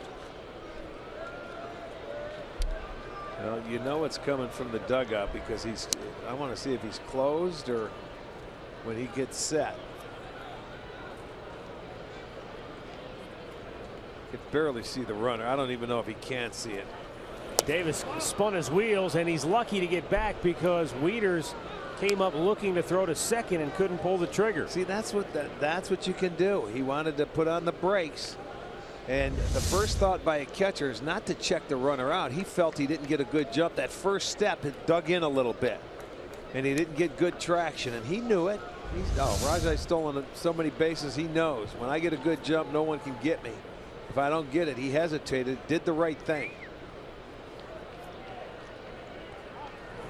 This guy's pretty quick to home plate. Wieters a good catch and throw guy.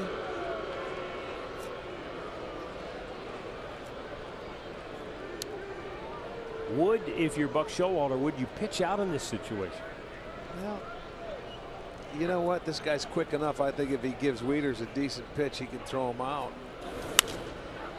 Now it's 1-2. You could, if you want, now with a 1-2 count. Santana slamming the bat down at his spikes. I think he felt like that was a pitch he should have done some damage with. Well, and he this fouled guy it off. looks like he's got a pretty good jump on his fastball. Now you can go with that fastball away, where you don't have to really throw over a lot, and it'd be a good pitch to throw on if you want. Lifted in the air to left field. Back is Kim, and he will make the catch to end the inning. 7 in the books. Baltimore leads it by a run.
by authority of the Cleveland Indians and may not be reproduced or retransmitted in any form.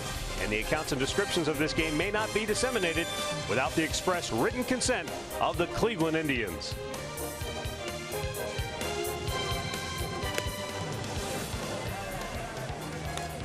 (5-4), Baltimore in front, 8th inning. And the fourth pitcher of the afternoon for Cleveland will be right-hander Austin Adams. He'll face the 4, 5, and 6 hitters for Baltimore: Chris Davis, Mark Trumbo, and Matt Wieters.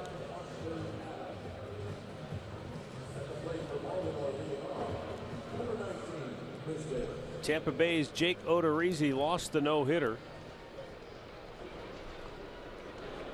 in the 7th inning as the Yankees got a 2-run homer off of him.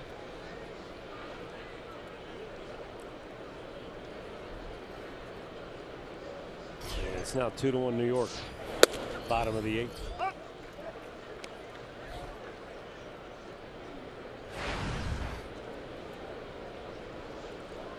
Royals still lead the White Sox 2-1. They're in the 5th. And a fastball strike to the outside corner. Chris Davis doubled in the 5th. He walked and scored way back in the 1st.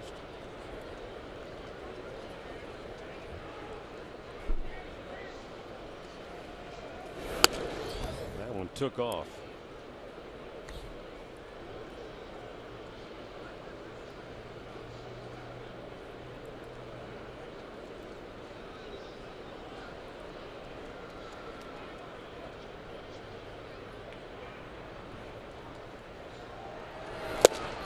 Threw it by a 96-mile-an-hour fastball.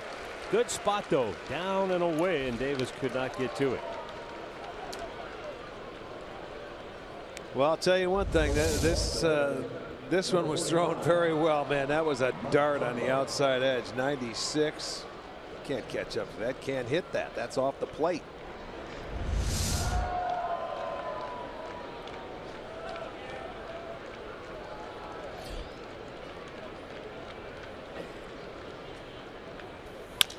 Slowly tapped to short. And Francisco Lindor throws out Mark Trumbo, 2 down.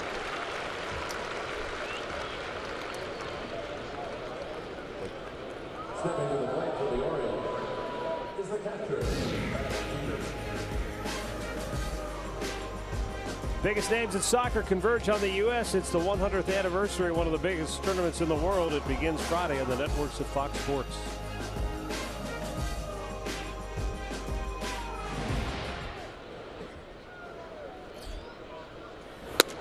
Fastball up and in.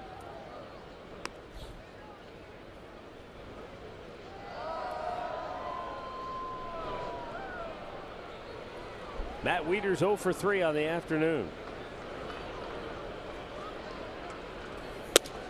And a ball inside a 96-mile-an-hour fastball.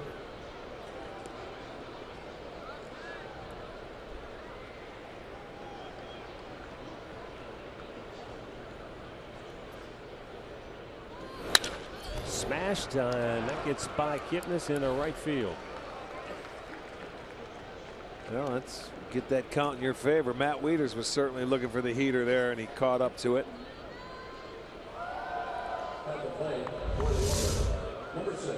Ready to get a look. Fastball away. Good swing. Wieters with a hit in 9 straight. 7 hits now for Baltimore. They have 3 doubles, a home run, a couple singles, 3 singles.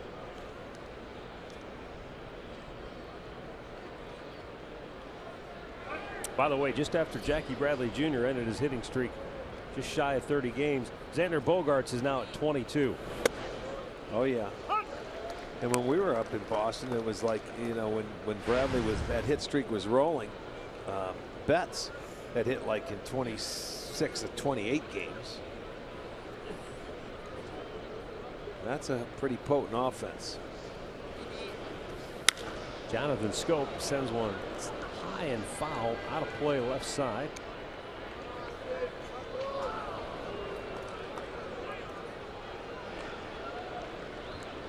It's a 1-run game here in the 8th inning as Austin Adams trying to put the Baltimore birds down and give the Indians bats another shot here.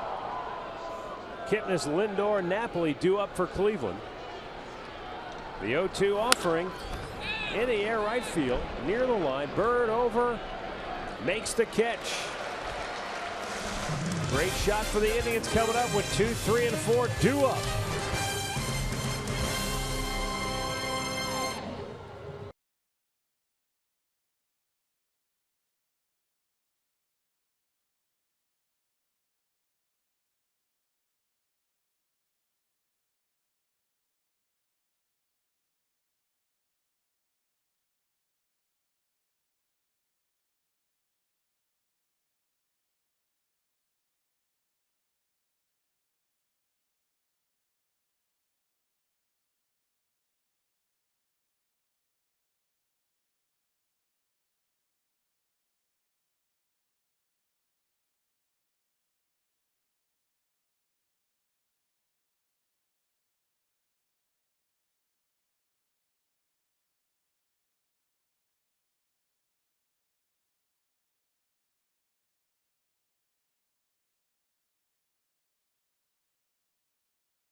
Not establishes his fastball here today. That was a real problem for him. He was behind a lot of hitters, and a big reason why he only lasted 4 innings.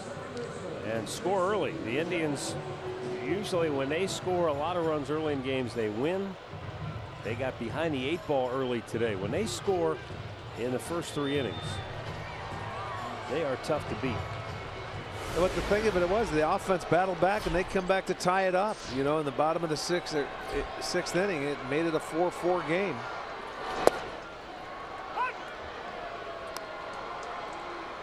Jason Kipnis homered in the 6th. That tied the game at 4, leading off that inning. Looking for an encore.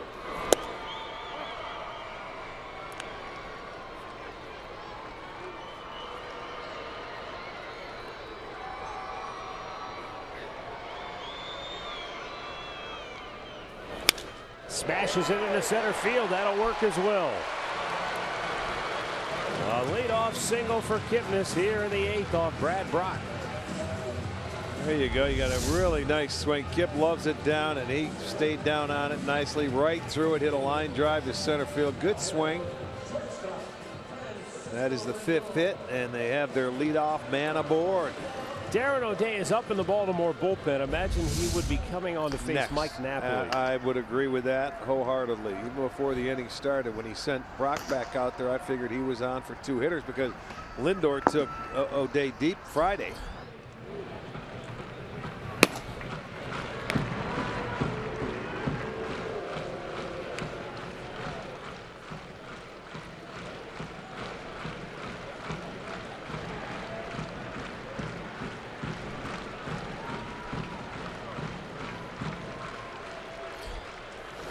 Out and in, ball 1.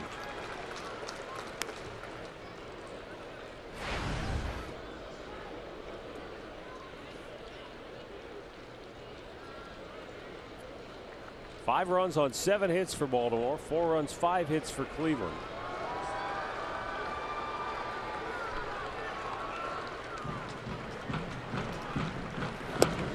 Upstairs 2-0. Lindor walked in the 4th and came around to score on the homer by Napoli. He's Crowd of 18,565. I'm going to see the Indians mount a rally late here today. The 2-0. Fouled right back. Oh, baby. Did he have a good look at that? Well, 2-0 count. He let it fly. Good swing. He got something he was looking for. He just fouled it off. Put a really nice swing on that fastball. He challenged him, just fouled it off. That was a swing that could have given him the lead right there. You're not kidding. I'm sure that fact is not lost on Matt Wieters. The 2-1. He got him to chase one in the dirt. Pull the string on it. Yeah, after that swing on the fastball, you're not getting another one of those. Looks like a little slider going down. Perfect pitch. That'll take you off the fastball.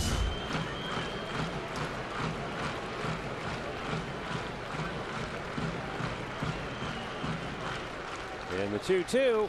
Hammer deep right. And it's off the wall. Kipnis to third. Lindor to second. Oh, what an at-bat for Francisco Lindor. He hammered that ball and nearly hit it out of here. But now the tying run is at third and the go-ahead run in scoring position as Buck Showalter will go back to the Baltimore bullpen. Well, he had the good 2-0 swing, and he tried to throw another one when he got to 2 strikes, elevate it. But boy, Lindor was ready. He didn't miss that one. Boy, he just missed a home run, man. That was a couple of feet below. But hey, double. You got the tying go-ahead run on base. Lindor, his 9th double. Boy, the table is set for Indians offense right now. Timeout in Cleveland. Mike Napoli will be coming to the dish to face Darren O'Day when we come back.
Right now, the Indians are closing in on the Birds thanks to this, a high fastball. And you said that maybe they threw him the breaking ball to take him off the fastball, but they didn't succeed. Well, with 2 strikes, though, you know, he figured, all right, maybe he's going to look for that slider again. I don't know. I'm just thinking. But he tried to sneak the fastball by him up there. Lindor was ready, and he's lucky it stayed in the ballpark. He didn't elevate it. It was a vicious line drive, hit the wall, but the table's set. You've got your runners on the infield. Look at it. It's halfway with the ground baller O'Day on the mound coming in. And they were able to get to him the other night on Friday. It was Lindor that hit the home run off him, and then he got a big double play ball. So important point in this ball game right now with the Orioles with a 1-run lead. Indians top run producer at the plate, Mike Napoli, leads the club with 35 runs batted in. He had a 2-run homer earlier today. And it's high, ball 1.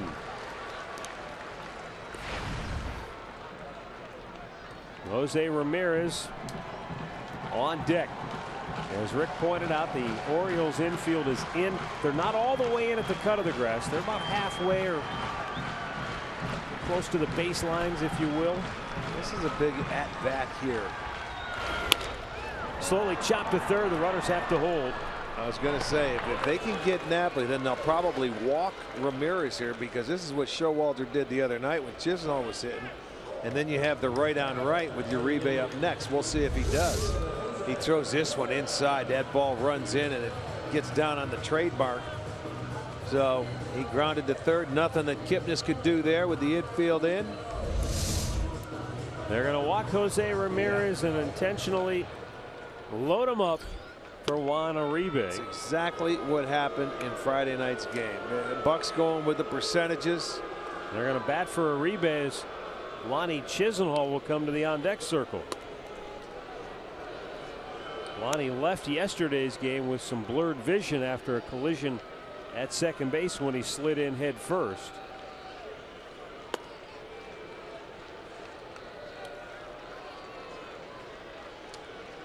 But right now it's ball 4 coming up to Jose Ramirez.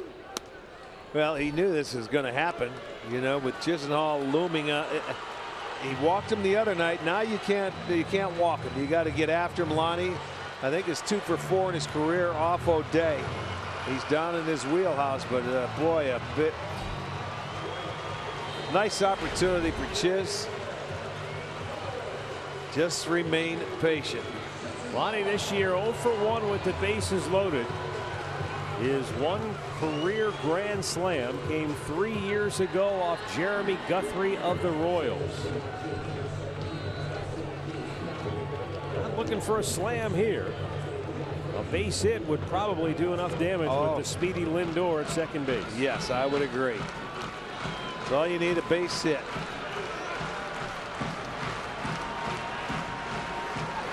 Even a fly ball would tie the game. Up and in, almost plunked him.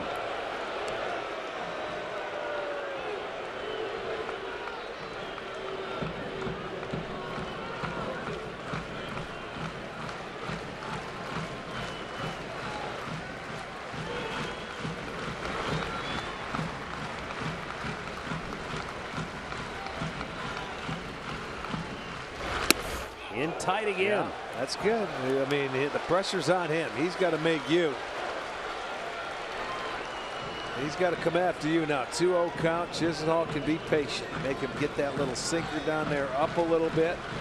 He's looking for a ground ball.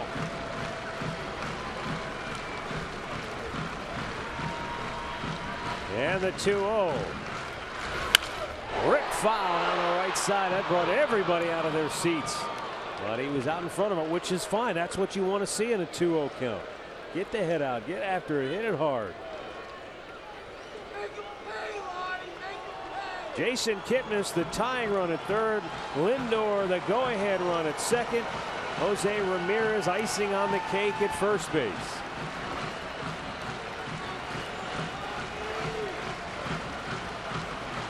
It was a 3-run double in the first for Baltimore that got the Orioles off and running today. Now in the 8th, the Indians have their chance. And Chisenhall smashes it foul down the right side. It was a broken bat job, but oh, if that could have landed fair, it would have done plenty of damage. Well, it was the slider in. It would have been a tough pitch to keep fair. You're looking for sinker off of this guy, ground ball, but he came in and jammed him with a slider in on the fist. So he evens the count now. You see it coming in. And there's Lonnie, but got the bat. Foul ball. You re-rack it, and you try it again.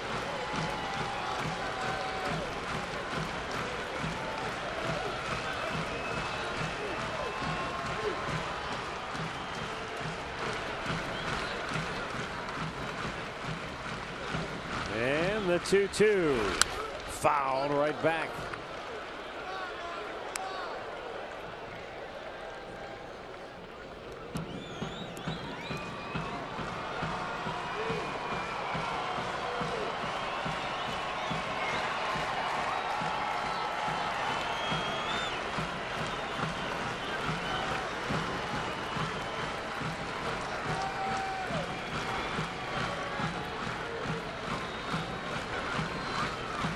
There's O'Day ready. The 2-2. Another foul straight back. Almost an instant replay of the previous pitch. Well, he's trying to go upstairs, knowing that Chisenhall likes that ball down, and he's staying alive. He's fouling him off. 4 foul balls.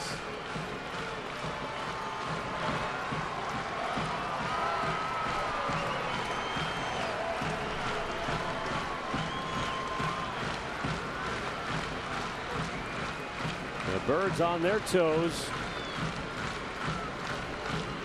as the Indians have them loaded with 1 out, down a run in the 8th. The 2-2, and it's fouled back again.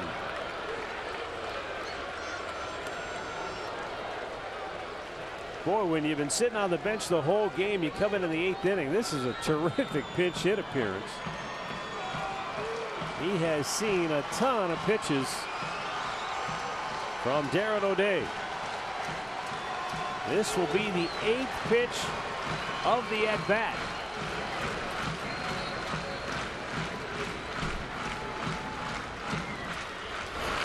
And another foul right back out of play.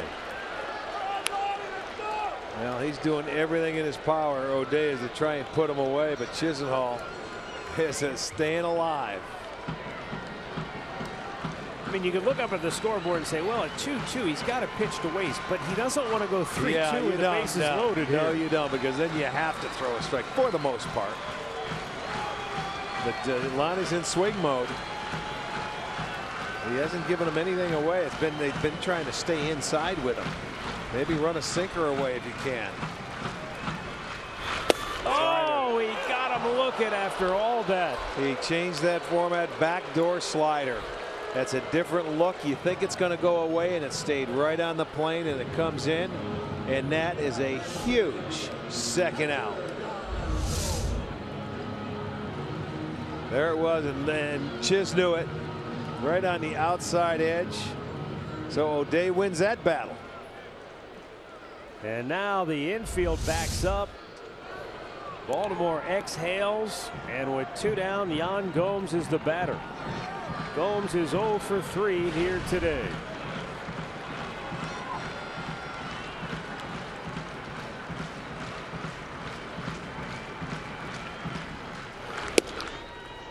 And he takes the first pitch strike.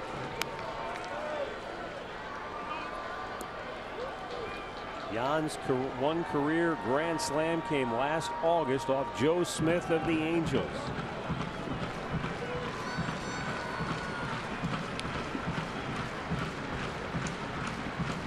But again, down a run, they don't need the slam.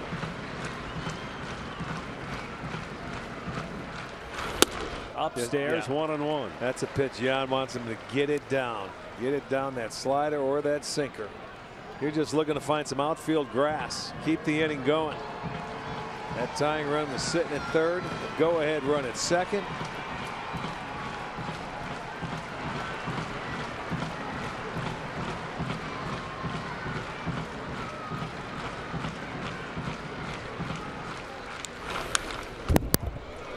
Fouled right back, and now it's 1-2. Boy, this inning began with such promise. A base hit by Kipnis, a double off the wall by Lindor that couldn't have missed going out of here by more than 2 feet maybe. Second and third, nobody out. But Mike Napoli grounded out to third. Runners had to hold. They walked Ramirez intentionally to load him up. They get the big strikeout of Chisenhall. And now Gomes down on the count. A ball and 2 strikes.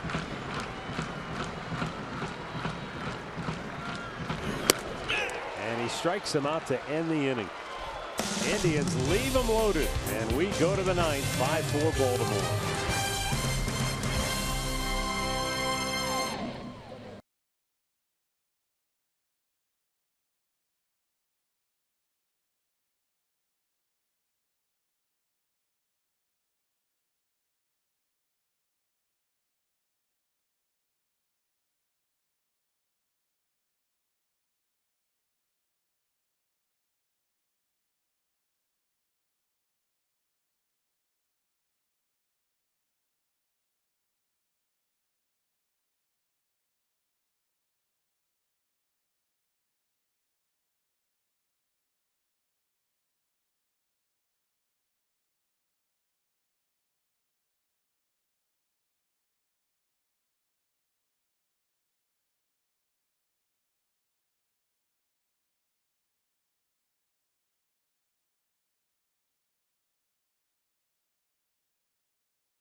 Lead the Indians 5-4 over here at the corner, along with Jensen Lewis, Al Pulowski. Boy, Jensen in the 8th inning there. The Indians runners at 2nd and 3rd, nobody out, but couldn't get a run across. Yeah, just tough. And Darren O'Day, hats off to him. That's as tough a situation you're going to find for a reliever. The 7th inning, though, talked about on the pregame show, still remains an issue. All right, make sure you join us for Indians Live right after this one. It's brought to you by Conrad's Tire Express and Total Car Care. For now, back to the booth we go. Here are Matt and Rick, fellas. Plenty to talk about with regards to this game so far, and it's not over yet as we go to the 9th inning.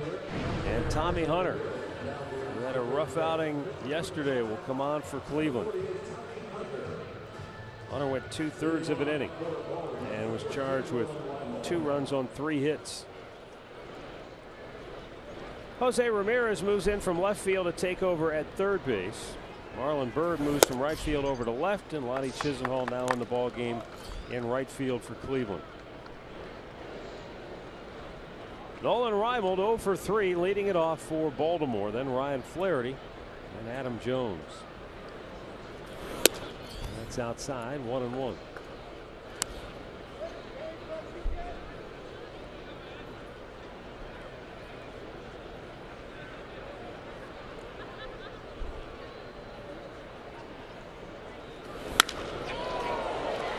Fly ball deep left field, and Nolan Reimold has just given the Orioles some insurance. Reimold's 4th home run of the year makes it 6-4 Baltimore. Well, you talk about a quick turnaround.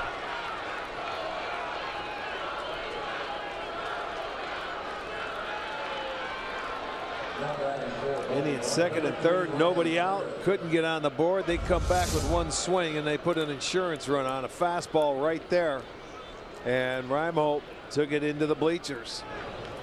2nd home run today for Baltimore.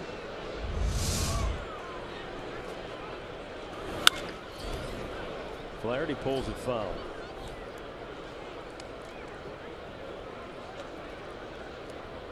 Baltimore with a Houdini act, getting out of a bases loaded 1-out jam, and now add to their lead with a home run.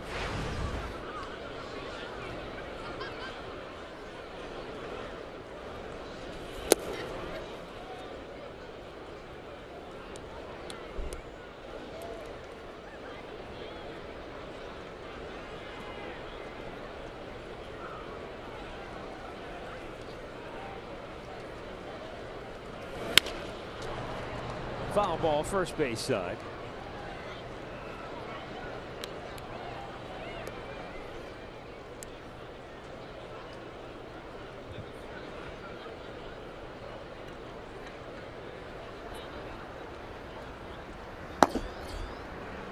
Baltimore has now outscored their opponents by 32 runs from the 7th inning on. And that's strike 3. And you can hear Flaherty screaming at Adrian Johnson. And he said it wasn't even close. Johnson hasn't been real good at times here today. Well, he's just getting his player out of the way. 1 away here in the 9th. Right now, Buck doesn't care. He wants his pitcher to get. Look at that. Isn't even close. Now you know. But remember the pitch. Let's go back to the 1st inning and look at the first pitches. I mean, that were thrown inside right on the plate, call the ball. I mean, you can shake your head all day. Just be consistent. That's all you have to be. It was Santana in the 7th inning. Remember that first pitch was way outside, and he called a strike on him. I go back to the start of the game.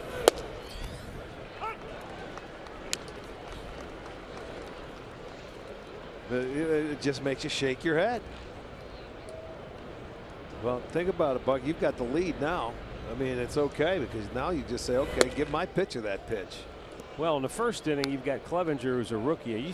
You put him in a tough spot, and you saw the results.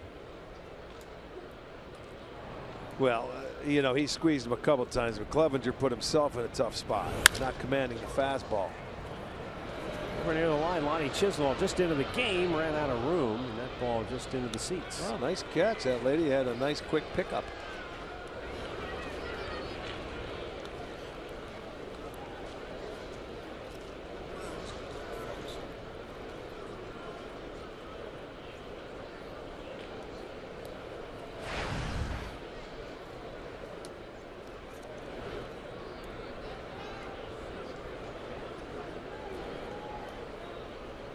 Now the 1-2. Just missed. And now Tommy Hunter wondering. That's the problem with the strike zone. You start.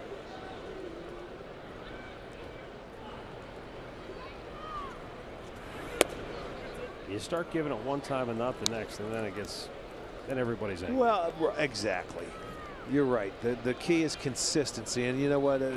You have to try. They try to be consistent, but sometimes it certainly doesn't look that way.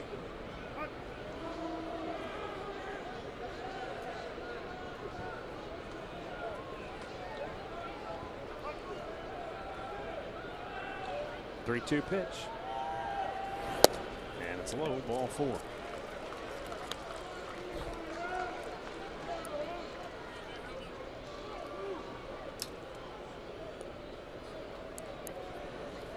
Stepping into the Orioles, number 23, Joey Ricker.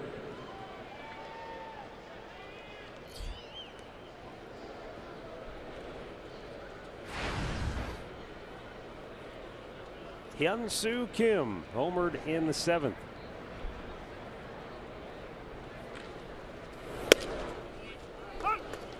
Now we're told Joey Rickard is the batter.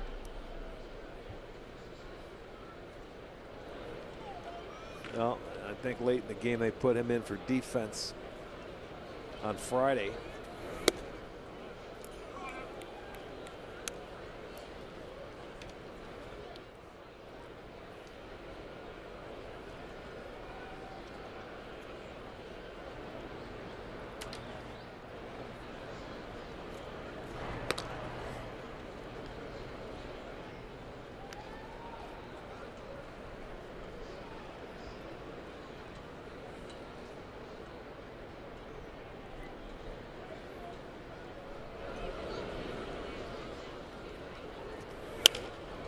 Left field, and that is a foul ball.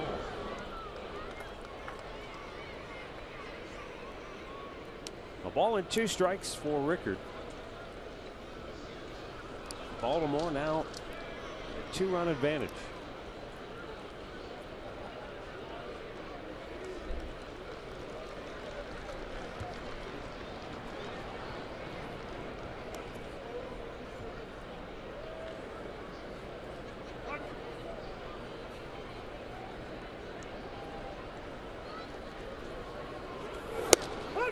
Strike 3 called, and there are 2 down in the ninth.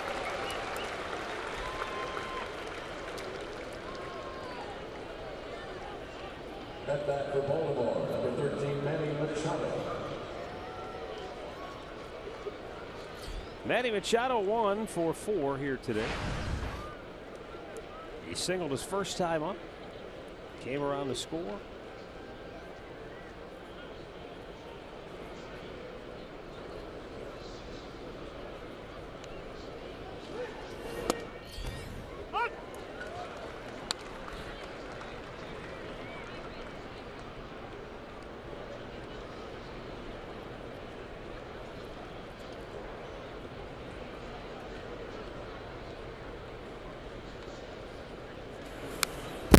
Swing fouled right back. No balls and 2 strikes.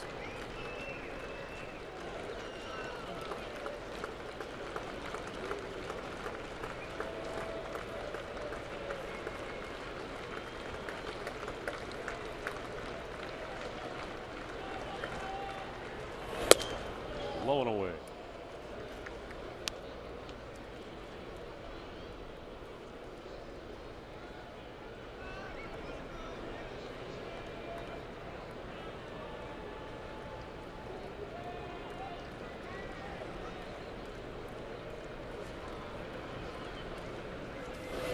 Strike 3 called. That'll end the inning. But another home run for Baltimore. This one by Nolan Reimold as the Birds up 2 as we head to the bottom of the ninth.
Ninth inning. And it's time to take a look at our Pat O'Brien play of the game to this point. Yeah, second and third, nobody out. A little weak grounded to third. He got inside on Mike Napoli. Then Chisholm's pinch hitting.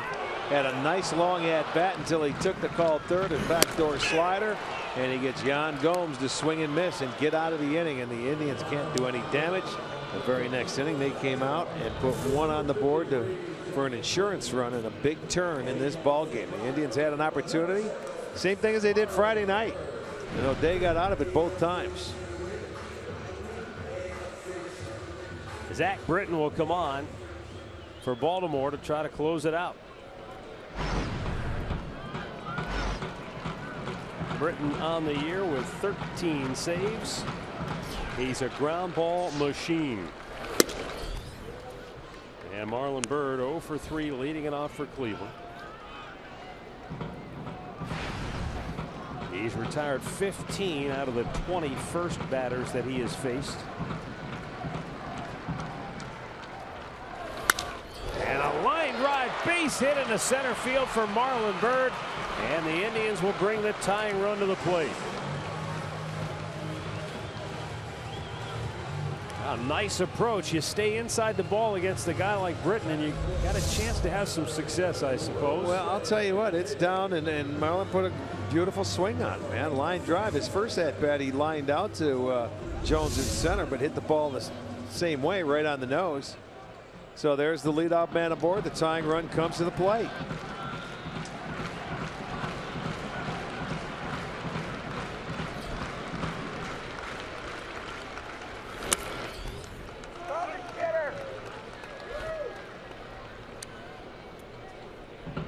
Zach Britton ranks first among major league relievers in the ground ball fly ball ratio. He's second in ground ball percentage. I'm assuming that means ground balls that are turned into outs.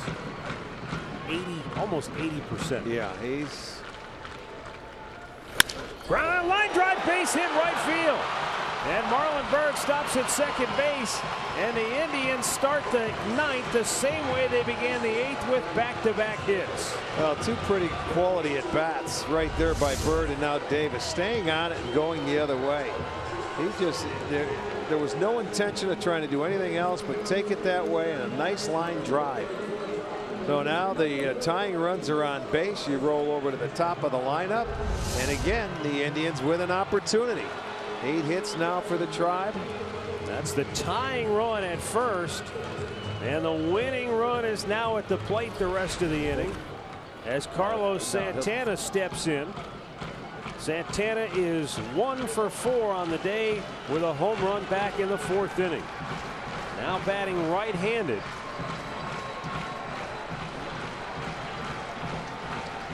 He does not have a home run from this side of the plate, and only 4 runs batted in. Worse yet, just 8 hits in 48 at bats. And based on that swing right there, he wasn't watching Byrd and Davis.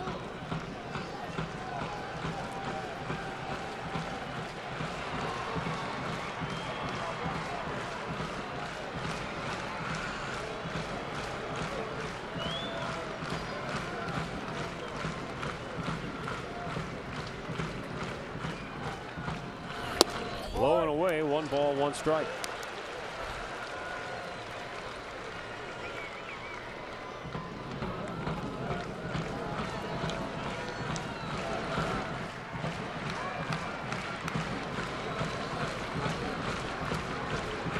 Jason Kipnis waiting on deck.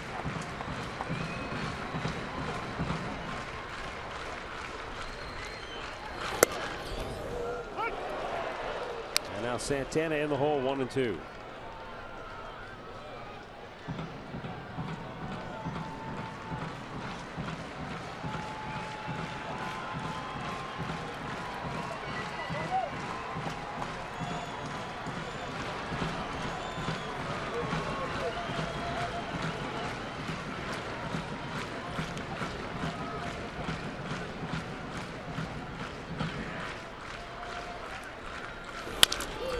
Chops over to third. They try to get the 4 or the tag, and they call it a double play. No, don't go check that one regardless. That was close at first. He tried for a triple play. He tried to tag Bird on the way back, but he never tagged him. They get the second one, and I'm sure Tito's going to take a look at this one here regardless. You know, ninth inning, got nothing to lose. Got to look at it. He tried to roll over, and he gets that ground ball. Do you see where Flaherty tried to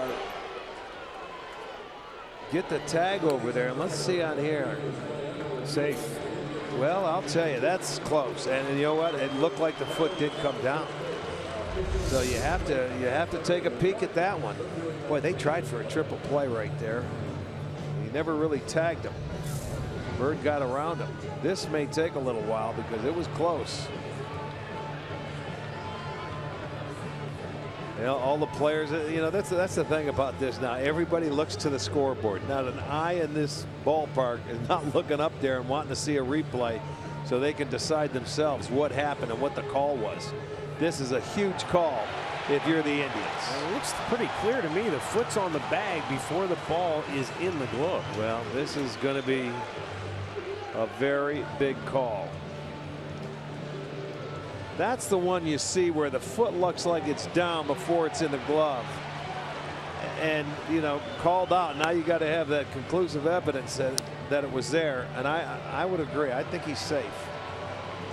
I mean, that's not an easy call for Gary Cederstrom. Easy to see why he made the call out. Let's see. It was bang. Let's see. He is safe. That is a big call. New life for the Indians. Only one out instead of two. But now that tying run is not in scoring position. That tying run is all the way back at first. But Jason Kipnis is now the winning run at the plate.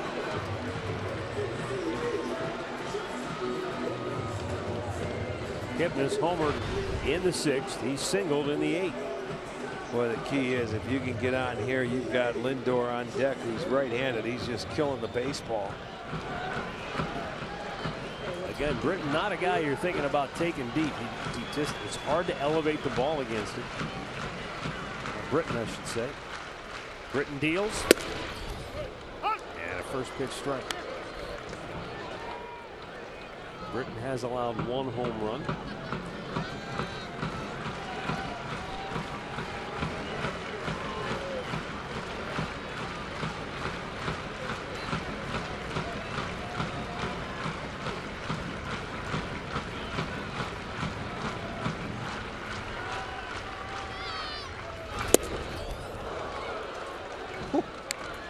Baby was up there at 97 miles an hour. He just turned it loose.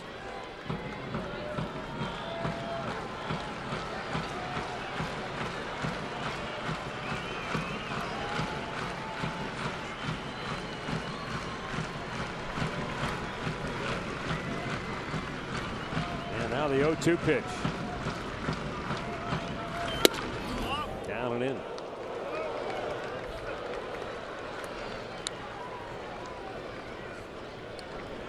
Boy, I'll tell you what, when you're throwing like he is, that's a great pitch with 2 strikes. Wieters is going to hold it there and then also ask for the check.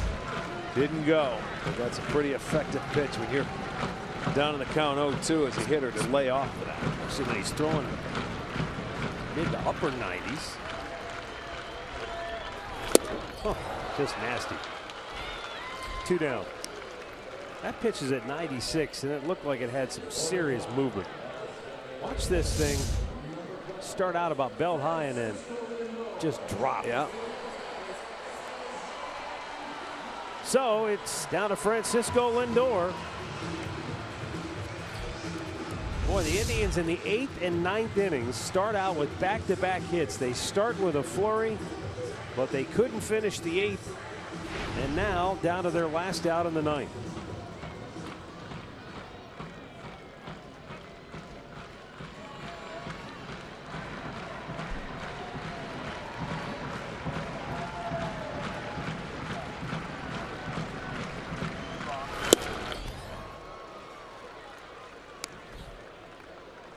Zach Britton is just overpowering. Yeah, well, he comes right at you, boy. He has. I mean, how many left-handers you see like that throws as hard as he throws, but he's got sink to it. Yeah. And he's tough. It's like hitting a shot put.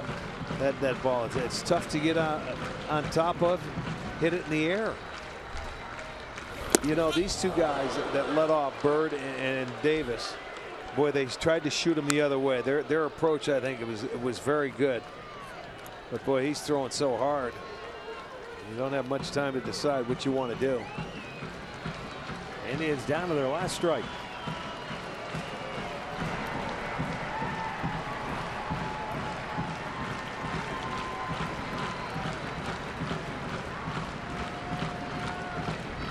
Lindor awaits the 0-2. And he strikes him out to end the ball game. So Baltimore wins the series. They take 2 out of 3. As the Indians cannot take advantage of 2 golden opportunities late in the ball game, and Baltimore wins it by a final score of 6-4. Chris Tillman, the winner, he'll go to 7-1. The save to Zach Britton is 14th, and the losing pitcher will be Jeff Manship, his first decision of the season. Good series, entertaining, and the Indians battled back after falling behind in 8, 4-0. But in the end, another disappointing loss at the hands of the Birds. Well, you know what? All these games started out the same way all weekend long. Friday, Saturday, Sunday. The Orioles took it 3 runs in the first. The Indians did it the second day. They ended up winning. The Orioles come right back and did it again. But both times, the Indians gave themselves opportunities to win the game. They had a chance. They tied them both up. They end up losing both times, and one reason was because of their bullpen giving it up late in the ball game. Baltimore's bullpen was able to pitch around their mistakes and get the outs, and that's why they won the series here. Entertaining series, 2 good teams. The Orioles walk away winning 2 out of 3. Well, the Indians stay in first place will be brief, but at worst they'll wind up a half game out of first place at the end of tonight. So they'll get back to work tomorrow when the Texas Rangers roll into town, and then Kansas City for 4 next weekend to wrap up the homestand. Thanks for watching, and enjoy the rest of your holiday weekend. Memorial Day action tomorrow. Don't forget, 6 o'clock start, Indians, Texas Rangers. For Rick Manning and Andre Knott, I'm Matt Underwood. Thanks for watching. Stay tuned. Indians Live is next.